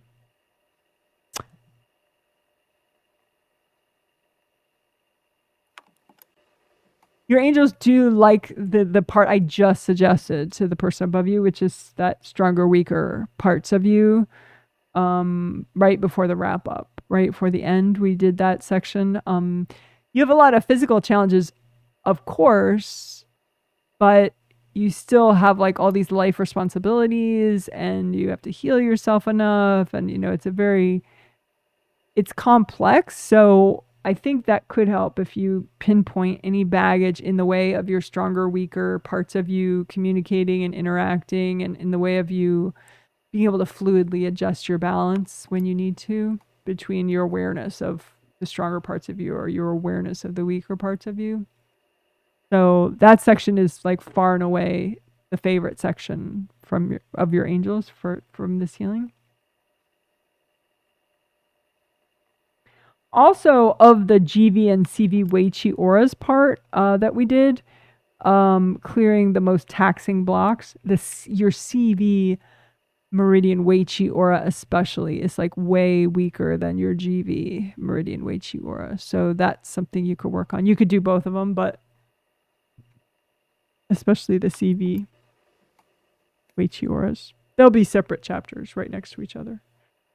I think I'll try to make them separate chapters.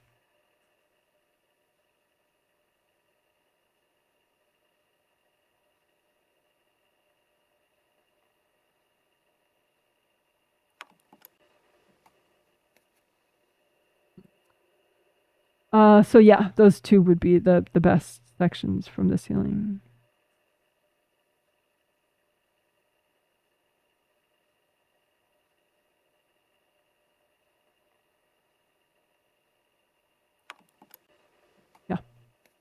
Hope that helps. Someone says he's part of the healing today. Yes, I got that. Thanks. Someone says, oh, I have plenty of anxiety spells. Could that be related to hypoglycemia? Yeah. Yeah, actually. Speaking from personal experience, I usually don't have sugar crashes anymore because I'm very big on my protein intake. But yeah, it's like a little slice of hell when your sugar crashes. And it's really hard. Like it's good if if you are in a relationship or you're, with somebody often, like, a roommate or a partner or something, like when you're not crashing at some point, explain to them what hypoglycemia is so that, like, because my husband knows now, because you don't want to wait until you're crashing until you have to explain to somebody that you absolutely have to eat a hot dog in the next 2 minutes, because like they're going to be like, you're crazy. We're going to eat in an hour. Shut up, You're going to want to rip their head off because your brain is screaming, Mayday, Mayday, and your emotions are like, so yeah, it's good, to manage your protein and line your refrigerator with thousands of quick protein options that are microwavable and edible within minutes, but and really be mindful of the timing of your meals and what's in the meals and everything, but also try to explain to people that are near and dear to you so that you can just say a few words and they'll understand completely and not mock you for inhaling 2 hot dogs or something within a minute.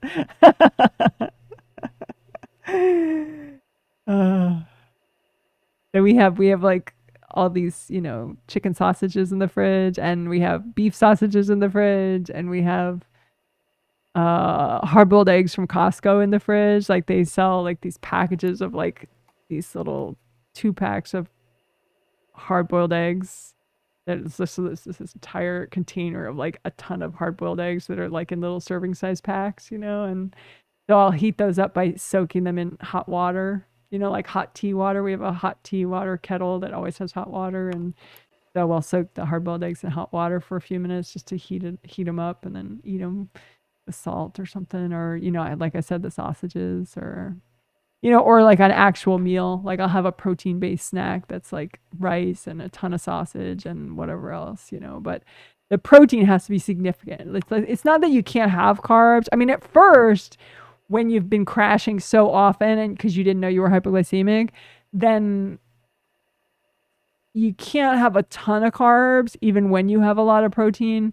But later, when your body gets a little more normal and you're not like so crash prone, then maybe, you know, you have carbs and protein in your meal. It's just there's way more protein. And so, you know, like people who aren't hypoglycemic, they can have like a slice of cheese and be like, "Oh, I had some protein. That was my protein. I had a slice of cheese." You know, like for a hypoglycemic, that is nowhere near enough protein. That's like crash central if that's your protein.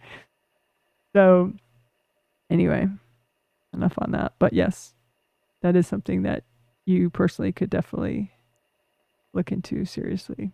Not look into, but just, yeah, rock your regular protein and explain it to people around you. It's people that are not hypoglycemic, they can have like, you know, 3 pieces of cheese pizza and, you know, the cheese and the protein, the cheese and there's enough protein. If you're hypoglycemic, cheese is not enough protein, you know? And so the carbs in all that pizza would like crash the heck out of you, you know, plus, you know, they can have like a beer with it or some kind of alcohol with it. But like if you're hypoglycemic, like all the carb from the alcohol, I mean, you'd be crying in an hour or like raging in an hour or like a half hour. It's just really special. Like you can tell hypoglycemics in the grocery store that don't know they're hypoglycemic because their whole shopping cart is like high glycemic index stuff that's supposed to be healthy, but it's bad for hypoglycemics or it's risky for like a lot of fruit juices, a lot of breads. You know, then they're like, well, it's whole grain bread, so it's healthy. But for a hypoglycemic, bread is bread. You know, I mean, yeah, whole grain is healthier technically, but you can still crash on whole grain bread easily because all it is carb. But anyway, okay, enough on that. Maybe I'll try to do a chapter on that. Let's see.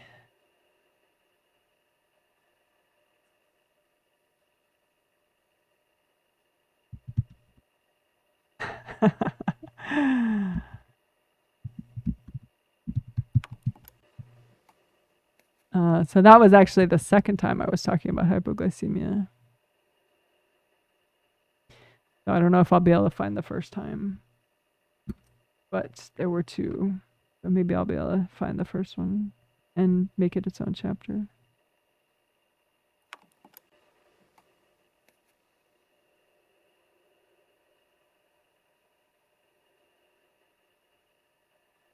Alrighty.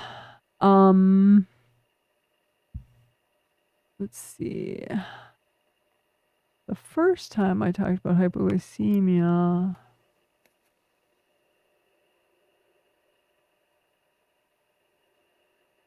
let's see. Oh yeah, that was pretty early on.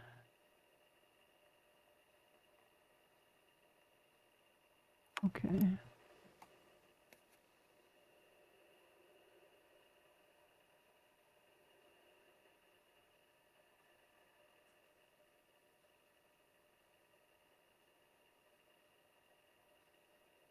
All right, thanks. Sorry Thanks for your patience. Otherwise, time stamping takes so long, so I have to like re-listen to things. If I don't take notes. Okay. So someone says, I think it is a work-related client, new client. Don't know the person's name. Thanks, Janet. Okay. Yeah, he's going to have his angels help him with boundaries. Yeah.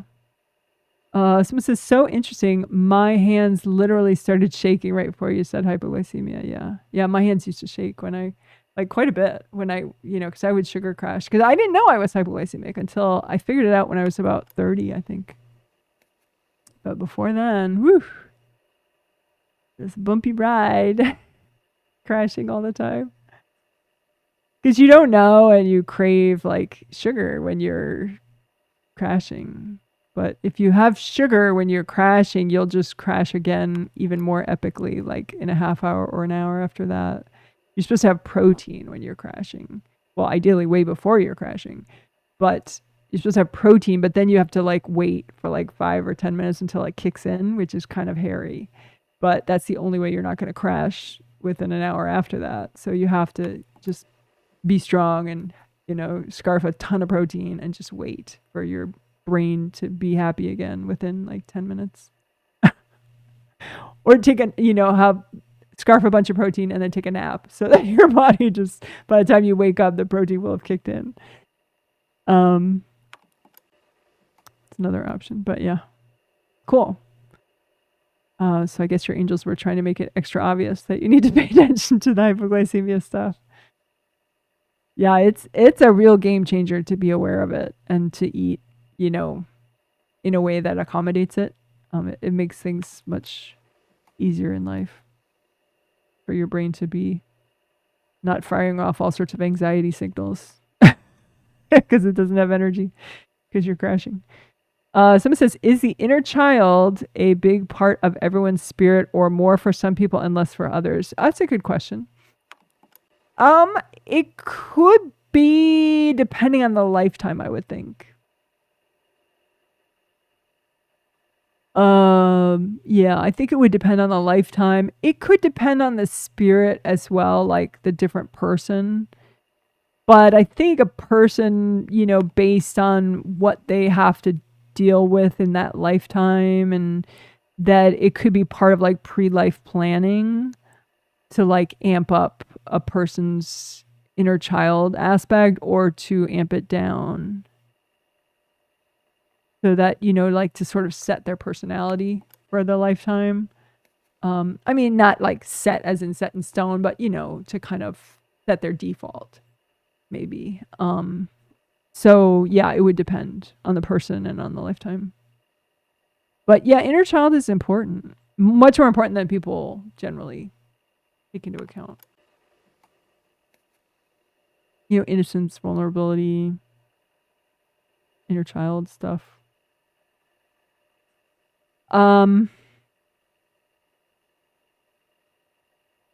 Mrs. Thanks, Janet. Seems like coworkers have stopped whacking. Yay! Do I need to keep working on more on Wei Chi Auras? You could work on your UB, urinary bladder Wei Chi Aura. That could be nice.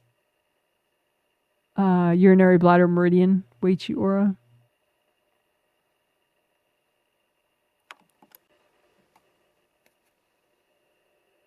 Your CV and GV ones are pretty strong.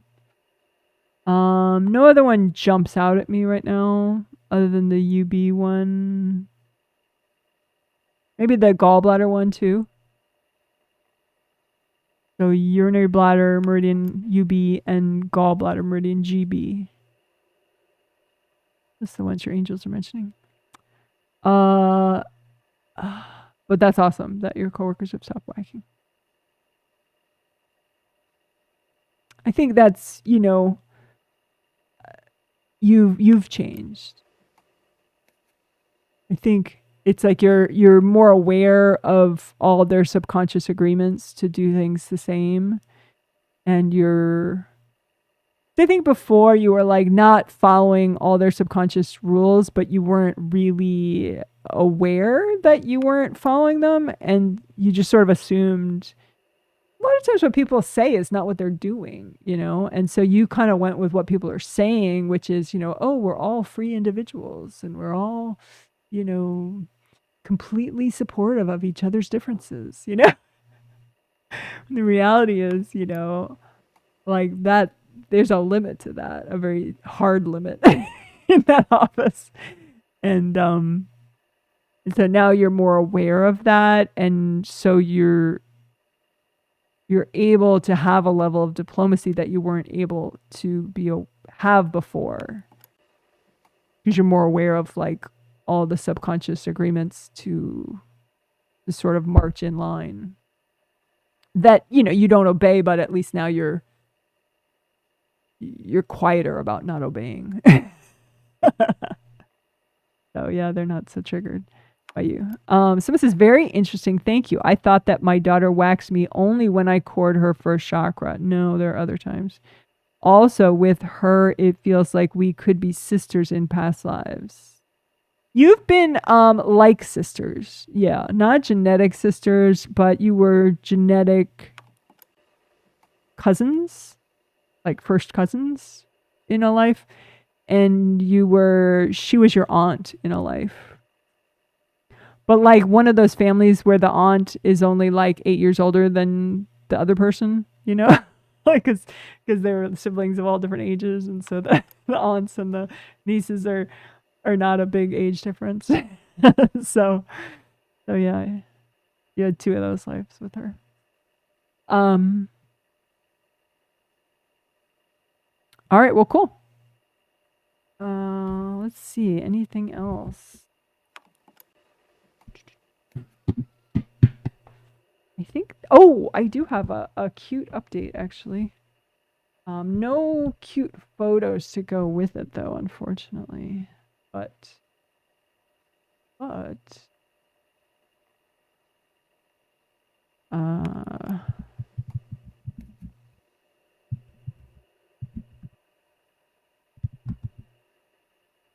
okay, so Izzy and BooBoo Kitty update. So I don't want to say his name too often because then he'll come over.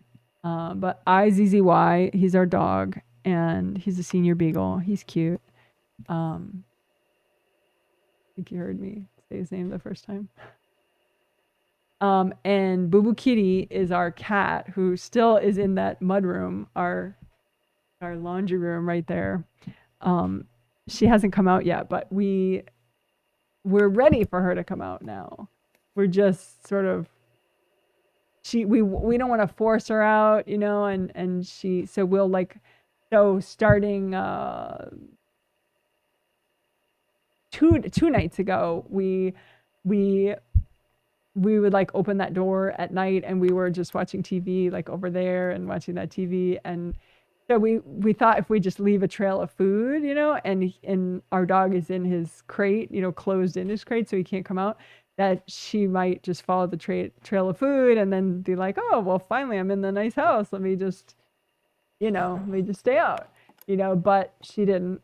She thought that was too intimidating. She kind of went to the doorway and peeked and was too freaked and, you know, went back. So that didn't work.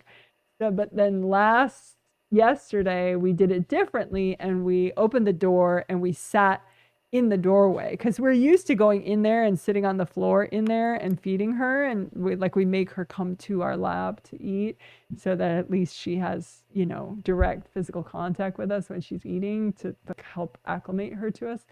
But so now as of yesterday, we open the door and we sit in the doorway so she can see the room when she comes to us to eat.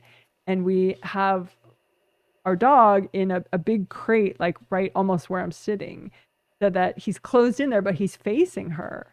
And so they get to see each other, you know? And so we make sure he's like all tired out and kind of sleepy.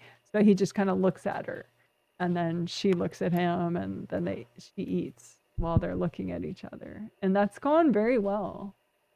So she kind of looks, and she she sees him and she sees the room and she eats, you know, like right by the doorway. So we're going to keep working that type of thing so that eventually she feels safe enough with our dog and feels safe enough with seeing the big room. And, you know, she decides to live in the rest of the house and then we get our laundry room back, which would be really nice.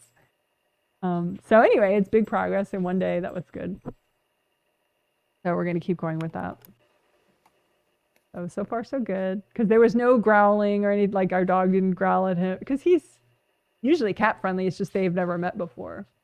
And so, you know, it went well. He didn't growl or anything. And she didn't even like put her, you know, ears to the side to show anxiety. She just like kept him forward and just kind of looked at him. And he was a little jumpy, but that's it. So that was really good day of progress yesterday. So hopefully we'll just keep going with that and see how many days it takes before she just decides that, you know, the rest of the house is not so scary and she wants to stay out and about. So good progress. Woohoo! Yay for BooBoo Kitty progress.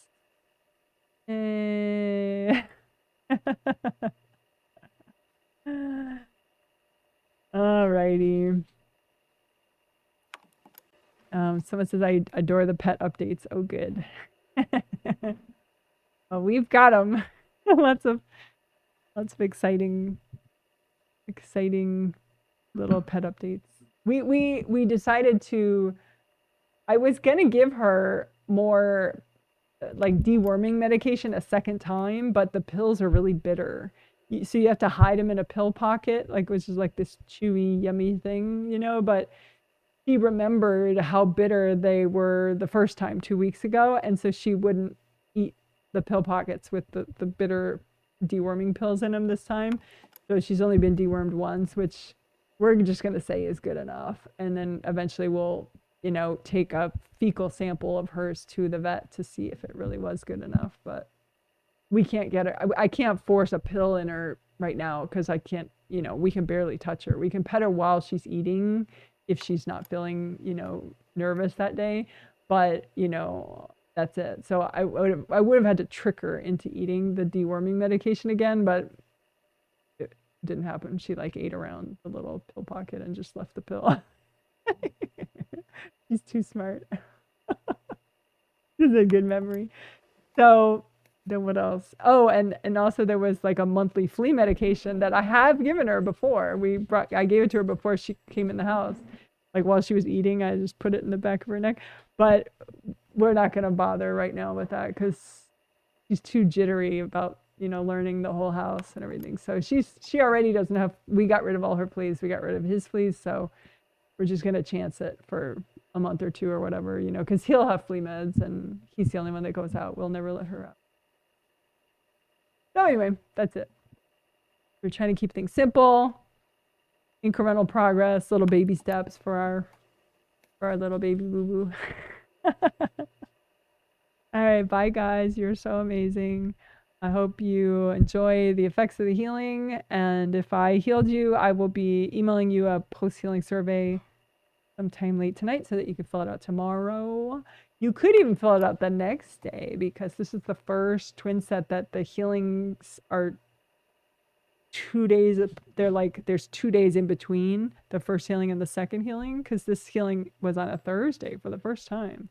And there's Friday and Saturday and then Sunday. So you could wait if you wanted to fill out your survey on Saturday so I can read it in time when I'm prepping for the Sunday healing. Or you could fill out it twice. You could fill out the Friday one and then just do another, use the same link to fill out it again the next day. Either way.